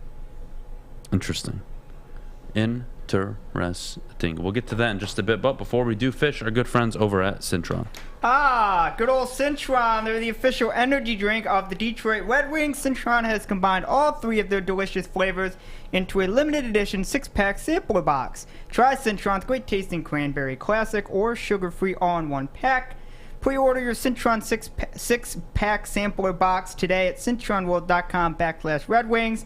Get energized with Cintron. Let's go Red Wings! Hey, it's Scott from the Bet Show. Hey, it's MLB trade deadline day. What an exciting day. Who got better? How does it affect the futures betting in MLB? So listen, you guys got to check us out at 4:30 at the Woodward Bets YouTube page. You also got to check out oddstrader.com. It's got live scoring, play-by-play updates, and it's the best place to check all the odds at the sports books right in the palm of your hand. Hey, let's get to some winners. That's what we want, fun coupons. So listen, I'm rolling with Corbin Burns and the Brewers today, minus a 1.5. Brewers have won 7 out of 8 starts for Burns. Sounds good to me. OddsTrader.com, Woodward Bets. Check it out. Hi, I'm John from Better Rate Mortgage, and to me, family is more than blood. That's why I have the biggest family in Metro Detroit. If you're looking to buy a house or refinance and need a loan, come get treated better than family by me and our entire team here at Better Rate Mortgage. We pride ourselves on giving you better advice, better service, and a better loan experience. That's why we are Better Rate. If you're looking for a new mortgage, come get treated like family. Actually, better with Better Rate Mortgage. Visit us at mybetterrate.com or call at 248-480-4467 today. Make sure you're listening to Woodward Sports all day long. Start your morning with the Morning Woodward Show. Spend middays with Big D Energy. Watch and listen your drive home with the Bottom Line. And don't forget about Woodward Bets Daily. All live, all right here on the Woodward Sports Network. Open all summer long from Memorial Day to Labor Day. There will be basketball, roller skating, mini golf, art installations, live music, food trucks, and much, much more. Free Wi-Fi so you can work from the park. Bedrock Detroit brings you the Monroe Street Midway Summer Better. Summer Better. Summer is better. At the Monroe Street Midway. Make sure you check it out and have a good time. I might be back up there again this weekend. Might take the wife. Have a good time. You know? It's kind of weird. Why? Being a dad. Oh, well, it's going to be weird. Yeah, it is. You got 9 months to think about it, so. I got 9 months to figure it out. We'll see. All right. Look, Quintez Cephas goes down today in practice. How serious the injury is, we're not sure. We'll get to that in just a bit. But Penei Sewell shining yesterday at practice. I did want to give Penei Sewell a few minutes. So this is a guy that, prior to being drafted, missed the season, COVID reasons. And by the luck of the football gods, 3 quarterbacks are taken 1 through 3. And then a generational type tight end / hybrid wide receiver, and Kyle Pitts goes number 4. And then a generational type wide receiver goes at number 5, and Jamar Chase. And then at number 6, the Dolphins were in a situation where they had a quarterback going into his 2nd season. They wanted to give him support. They should have drafted Penei Sewell, but they said, you know what, we need to give our quarterback weapons. And they took Jalen Waddle. It's not often you see a player and the prospect that Penei Sewell was coming out of college fall to 7. He's typically taken top 3, top 5, and he was there for you at 7. And now he's emerging as potentially a perennial all-pro tackle year in and year out moving forward. And it seems he is poised to have an all-pro type season this year. And that is everything. That is everything for the Lions. You talk about Troy Weaver, right? His first draft. Isaiah Stewart, Sadiq Bey, Killian Hayes. You talk about Steve Eiserman's first draft. Mort Sider, Calder trophy winner, excuse me. You look at Brad Holmes' first draft. Penei Sewell, Amon-Ra St. Brown. Guys, it becomes more clear to me every day that the Detroit Lions will find success under the guidance and leadership of Brad Holmes. Do they find that success with Dan Campbell? I'll let you know in November. As I famously say, by November, we'll know how legitimate Dan Campbell is, or if he's just a stopgap for the next guy. But that's not important to me right now. What's important to me is Dan Campbell's doing a good job of building and establishing a much better culture, a much better environment for his players. His defensive coordinator and offensive coordinator, I could argue, very well might surprise the league this year. And they'll be looked at for head coaching jobs at the end of the season. There is something happening at Allen Park. There is something happening at Allen Park. And again, it does become more clear to me when guys like Penei Sewell and you're now seeing Aiden Hutchinson go at it in practice, where I look at this team and I say, I've never in my life been more confident in the direction the Detroit Lions are going in. Now, that doesn't mean they can't mess it up. That doesn't mean that they don't draft the wrong quarterback or they miss on the head coach. There's a lot of factors still here to play. But from what Brad Holmes has shown me so far, Is there anything negative I can say about Brad Holmes and even Sheila since they've been working together? I don't think I can. I don't believe I can. And what I'm seeing right now is in a front office operating at the highest level it's ever operated at. And I know what you can say easily. Oh, well, it's the Lions. They've never operated in any capacity, Adam. That is fair. That is fair. But go look at Kansas City, San Francisco, the Rams. Go look at all the successful teams around the league right now. Your GM is doing it the right way. Your GM is not dishing out big contracts, trying to solve problems with money. And the Lions very well may get to a point in the near future where first-round picks don't matter, like the Rams. That very well could happen. With Goff, without him, who knows? With Campbell, without him, who knows? But I know about the GM. And I know the GM that in 2 drafts walks away with a proven Penei Sewell, Amon-Ra St. Brown, who walks away with Aleem McNeil, who walks away with now in the 2nd draft Jameson Williams and Aiden Hutchinson at picks 2 and 12 and traded up to 12 for basically a 3rd-round pick and swapping the first-round picks and costing them a second. It is nice. It is so refreshing to see the Lions operating at a level where you're like, damn, you know what? That could work. I see it working. And Penei Sewell and Aiden Hutchinson are only the star examples of it. It's phenomenal. It's fascinating to me. It really is. And I think as Detroit sports fans and really Detroit Lions fans, I think enjoy the moment. Enjoy this.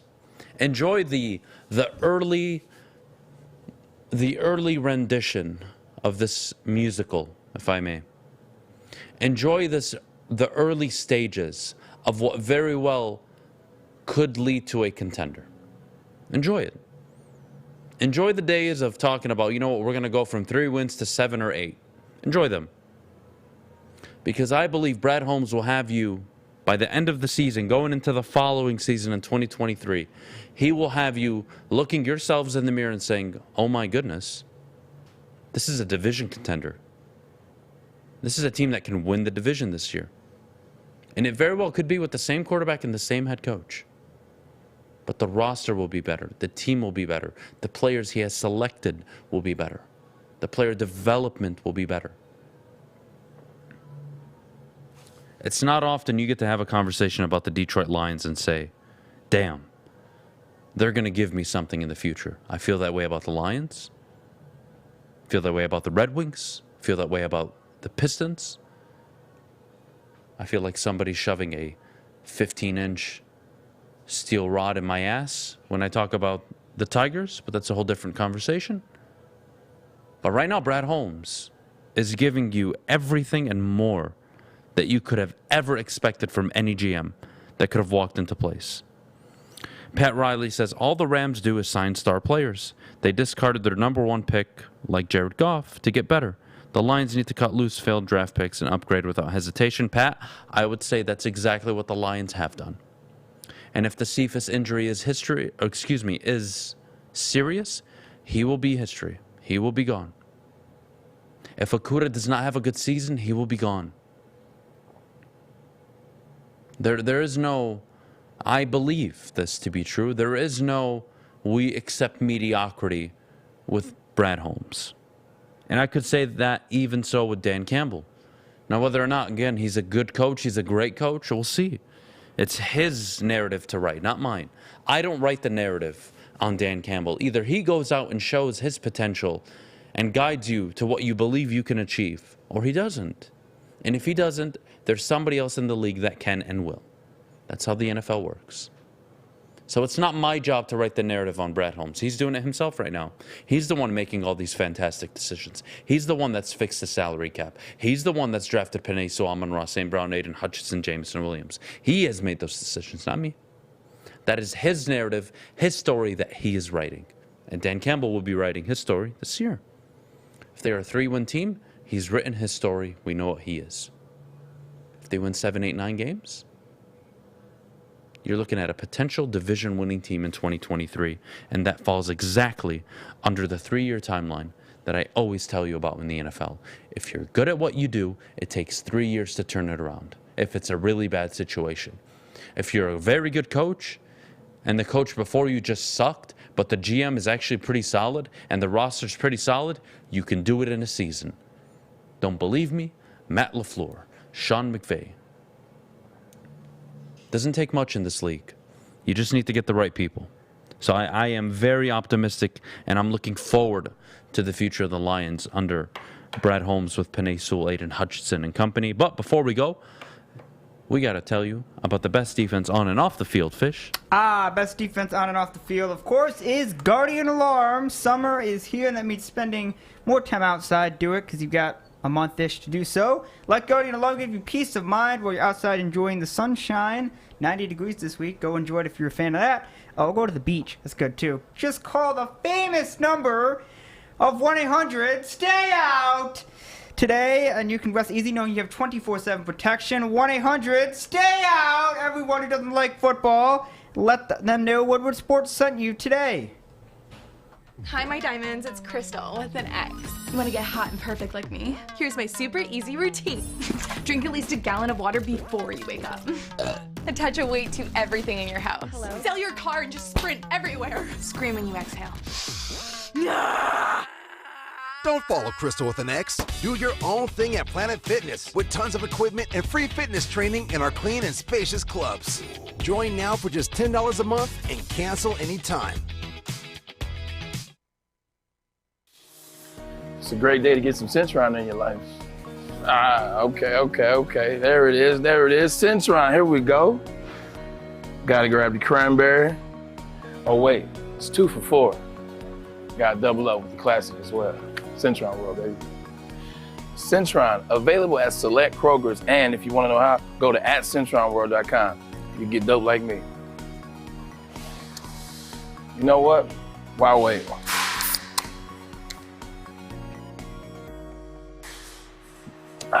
Great taste, guaranteed.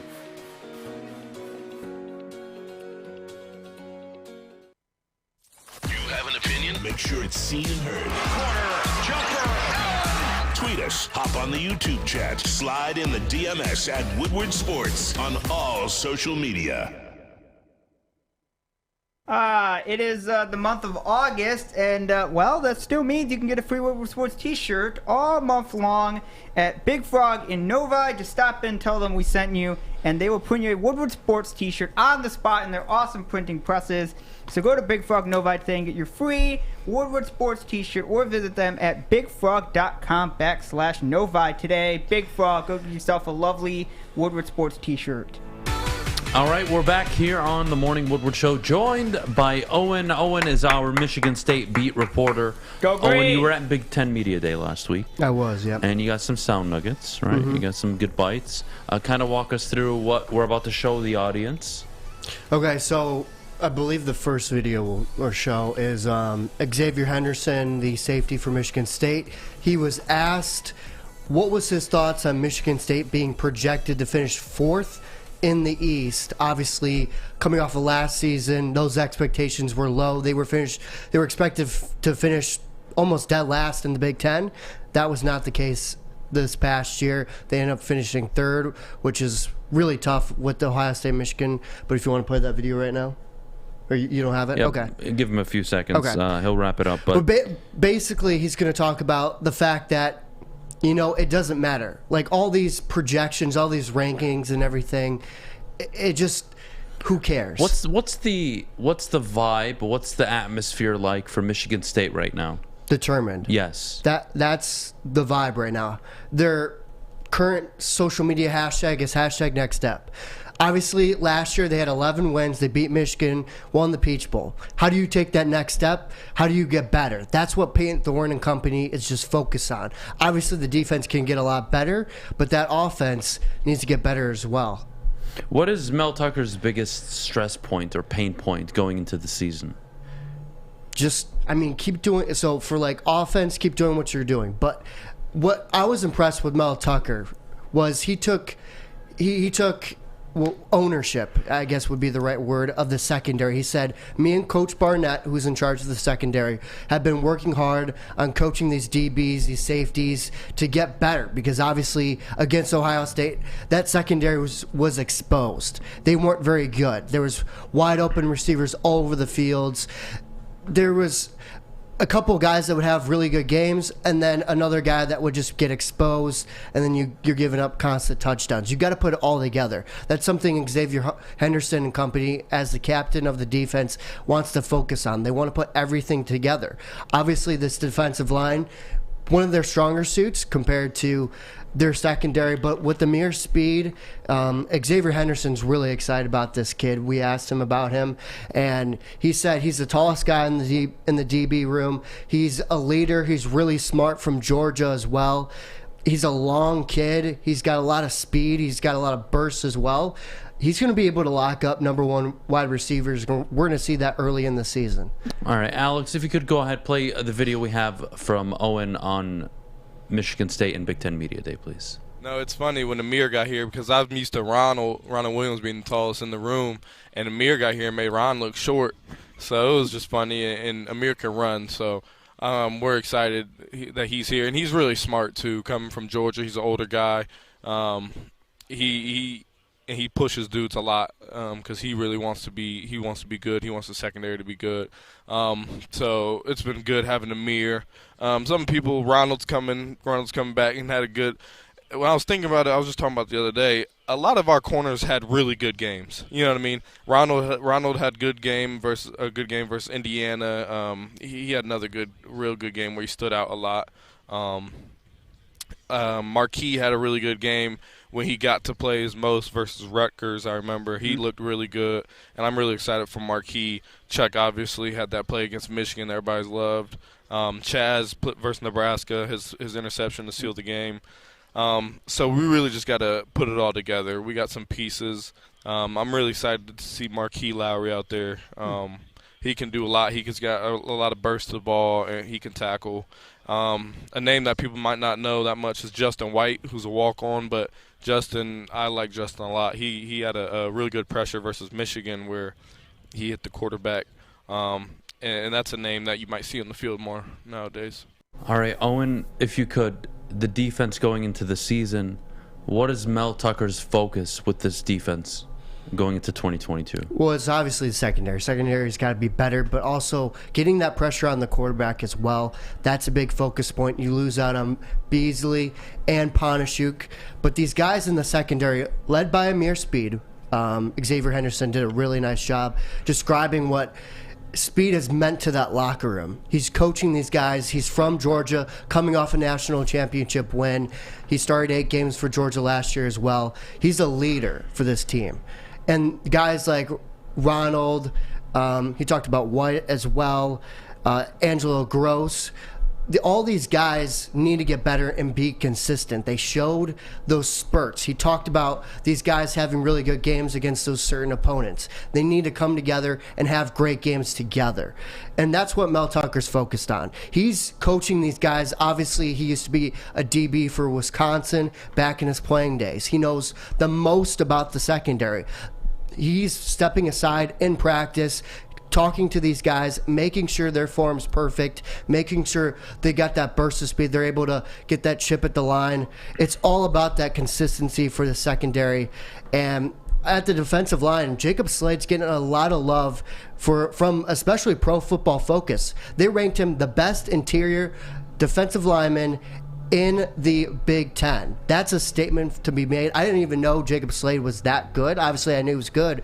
But like the love Pro Football Focus is giving him with his grades and everything, they're saying he's one of the best. They got a couple other guys transferring in as well. Chris Bogle from Florida. There's a list of guys that can fill in for that team. But the defense should be better. On paper, they are better. A question from Dad with Tourette's on YouTube. Yeah. Is there an expected lead back at Michigan State or more by committee this season?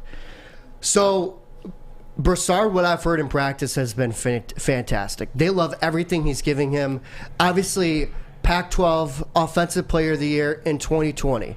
You also got Jalen Berger. I would expect about a 70-30, 80-20 kind of situation for Broussard leading that charge. That's what I've heard. That's what I expect to happen, unless Berger just comes out of fall camp is fantastic. Obviously, you play Western and Akron, so you have some wiggle room there.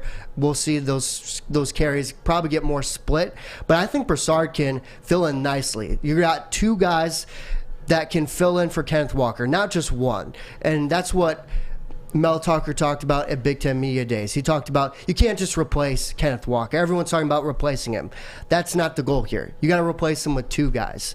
That's how good Kenneth Walker was last year. You have that more committee style thing, but Broussard is your starter. Fair enough. Well, Owen, thank you so much for joining us this morning. We have to go to break. When we get back, a mailbag coming up. But before we do, Fish, our good friends over at Big Boy, excuse me. Ah, are you hungry? Well, lunch is an hour, so go get some lunch at Big Boy. They have the ciabatta summer salads, hand dip shakes, all at Big Boy. Try the chicken club, chicken cordon bleu, or sunrise ham and cheddar, all on the grilled ciabatta breads. Or keep it light, the Michigan apple, chicken Caesar, or Greek salad.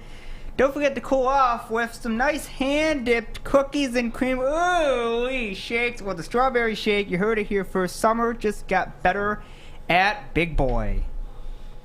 Fellas, let's be honest. We like things to be easy. We like simple stuff, like sports 7 days a week. We like things uncomplicated, like Lady Jane's Haircuts for Men. Open 10 to 8, 7 days a week. Walk in anytime. Sign in, sit down, watch your favorite team play. And before you know it, your hair will be game ready. Open 10 to 8, 7 days a week. Walk in anytime. Lady Jane's Haircuts for Men. It's wicked awesome. Life is full of hard choices. We're here to make one of life's biggest decisions as simple as possible. My name is Christina Gennari, and for over 20 years, I've helped hundreds of families buy and sell homes. We cover all of Metro Detroit and more, from large luxury homes to starter homes. We will work hard to make sure that you get the home of your dreams. So if you're in the market today or even thinking about buying or selling in the future, make the obvious choice. Christina Gennari, the obvious choice in real estate. Visit us at soldchristina.com today.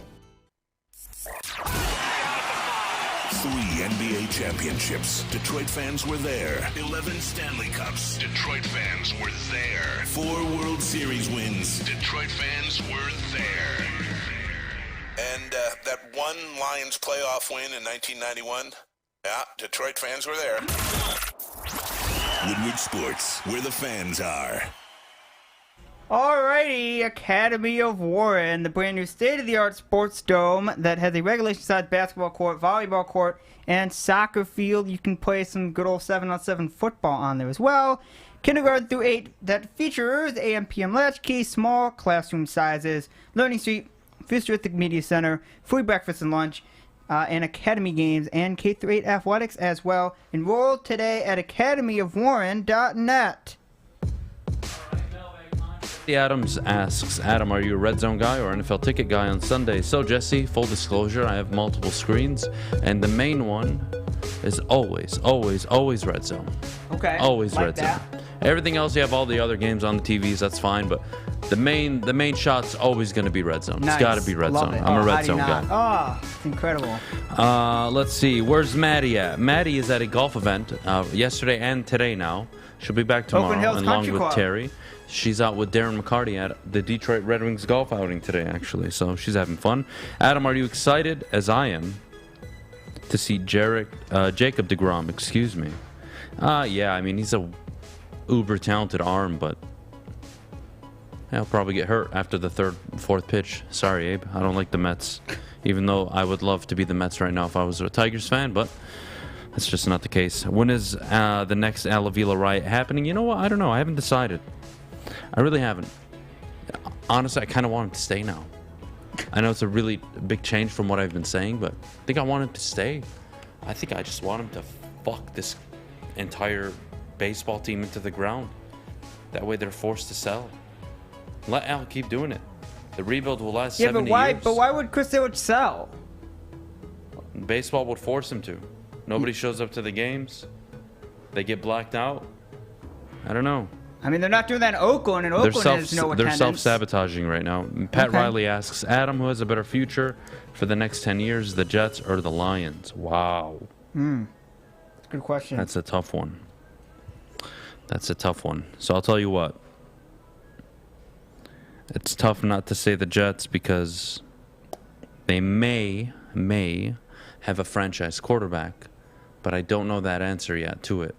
So I'm actually going to go with the Lions. Ooh. Penei Sewell, Aiden Hutchinson, Jameson Williams, Monroe St. Brown, a top 3 O-line for the next 4, 5, 6 years. Really, this team is missing a coach and a quarterback at this point and a linebacker. But the Jets are that's a tough one because I like the Jets. Super young, super athletic. God, Sauce Gardner, Zach Wilson, Garrett Wilson. God, that's a toss-up. I'm going to lean Lions, but it's going to be 51-49. And really the tiebreaker is if you tell me Zach Wilson in 10 years is still the Jets quarterback and he's really good, then it's the Jets without a doubt, in my opinion. All right, let's see what else. Adam, the Lions somehow make it to the playoffs. You can only save one group. Who are you saving, the front office or coaching staff? Front office. Front office. The front office is key, I think, in this. I don't think there's a coach on the roster that has proven himself yet. Proven. Not we think. Proven that he is a guy you have to keep, right? Like you keep Bill Belichick. You keep Andy Reid. You keep Sean McVay. You keep Kyle Shanahan. But you don't have that yet. All right, where do the Lions' running game rank at the end of the year? Oof. I think their run game will be the top half of the league, right? Anywhere from 16 to 12. I think between 12 and 16 is fair. Adam, over under 6 wins this year for Maryland. God, no. I'm not answering that, Jesse. When will the Lions move Sewell to left tackle and they move on Decker? I'm thinking 2 years. Honestly, Jesse, at this point, I'm not sure when Decker would leave. He's got a pretty friendly contract for his position, and the Lions kind of have leverage with him because he really can't come to the table and say he wants to be the highest paid left tackle because his replacement is right there available to the Lions. Adam, am I wrong by saying that the Lions, Wings, and Pistons will be in the running for a wild card or playoff spot? No. You're not wrong. I just think it's a bit early, though. I think it's a bit early. Let's see. What else do we have in the chat? Other questions in the chat this morning. Adam, are you going to dress up like Avila for Halloween? I don't know. I think I'm dressing up as Jim Harbaugh this year for Halloween. Depends if he starts J.J. McCarthy or not. We'll see how that goes. Other questions we have in the chat. Why are people saying Jameson Williams won't be back until week 7? I'm not sure. The bye week is, week 6, right? The bye week is week 6. Yeah, that makes sense. I'm not sure how you're going to get him back before the bye week unless we're told something else. Right now, he's going to miss for sure the first 2-3 games of the year. Whether he plays against Seattle or New England, that's a toss-up at this point. And if he's going to miss the 4th game, you might as well sit him against New England, give him the bye week, and then bring him back. So I think that's why. Who will be the Lions' best fantasy player this year? If everybody's healthy, it's obviously DeAndre Swift. If I had to put money on it, I would say DeAndre Swift, even if he isn't healthy. I think it's just too much potential there. Way too much potential there. Let's see. Who's faster, Khalif or Jameson Williams? It's not even close. It's really not even close. How much do you think St. Brown and Jameson are going to be involved in the run game? Ooh, I would say Jameson close to none. St. Brown probably has like a 1.5–2% share of the carries this year. I don't think it's going to be much. Let's see. Trade Decker next year for a mid-first rounder or a high second and then draft the best tackle in the draft. Easy to say. I'm not sure how I feel about it. Do you think Skubal gets traded today? I do. I hope they trade Skubal, and I hope they get nothing for it. And I hope the Tigers just suck for the next 10 years. I do. They deserve this. Not the fans, but the Tigers organization deserves to suck for probably another 50 years with Chris Ilitch's attitude and the incompetence in Avila. That's what they deserve. That's it for today's show. I appreciate all of you hanging out this morning. Thanks to Kory, Jeff, and the crew for coming on this morning. Appreciate it as always. Terry. Terry and Maddie will be in tomorrow, so we'll have our full show. It's going to be fun. You all have a good rest of your Tuesday. I am going to go beat up fish. So enjoy your Tuesday, and we'll see you tomorrow.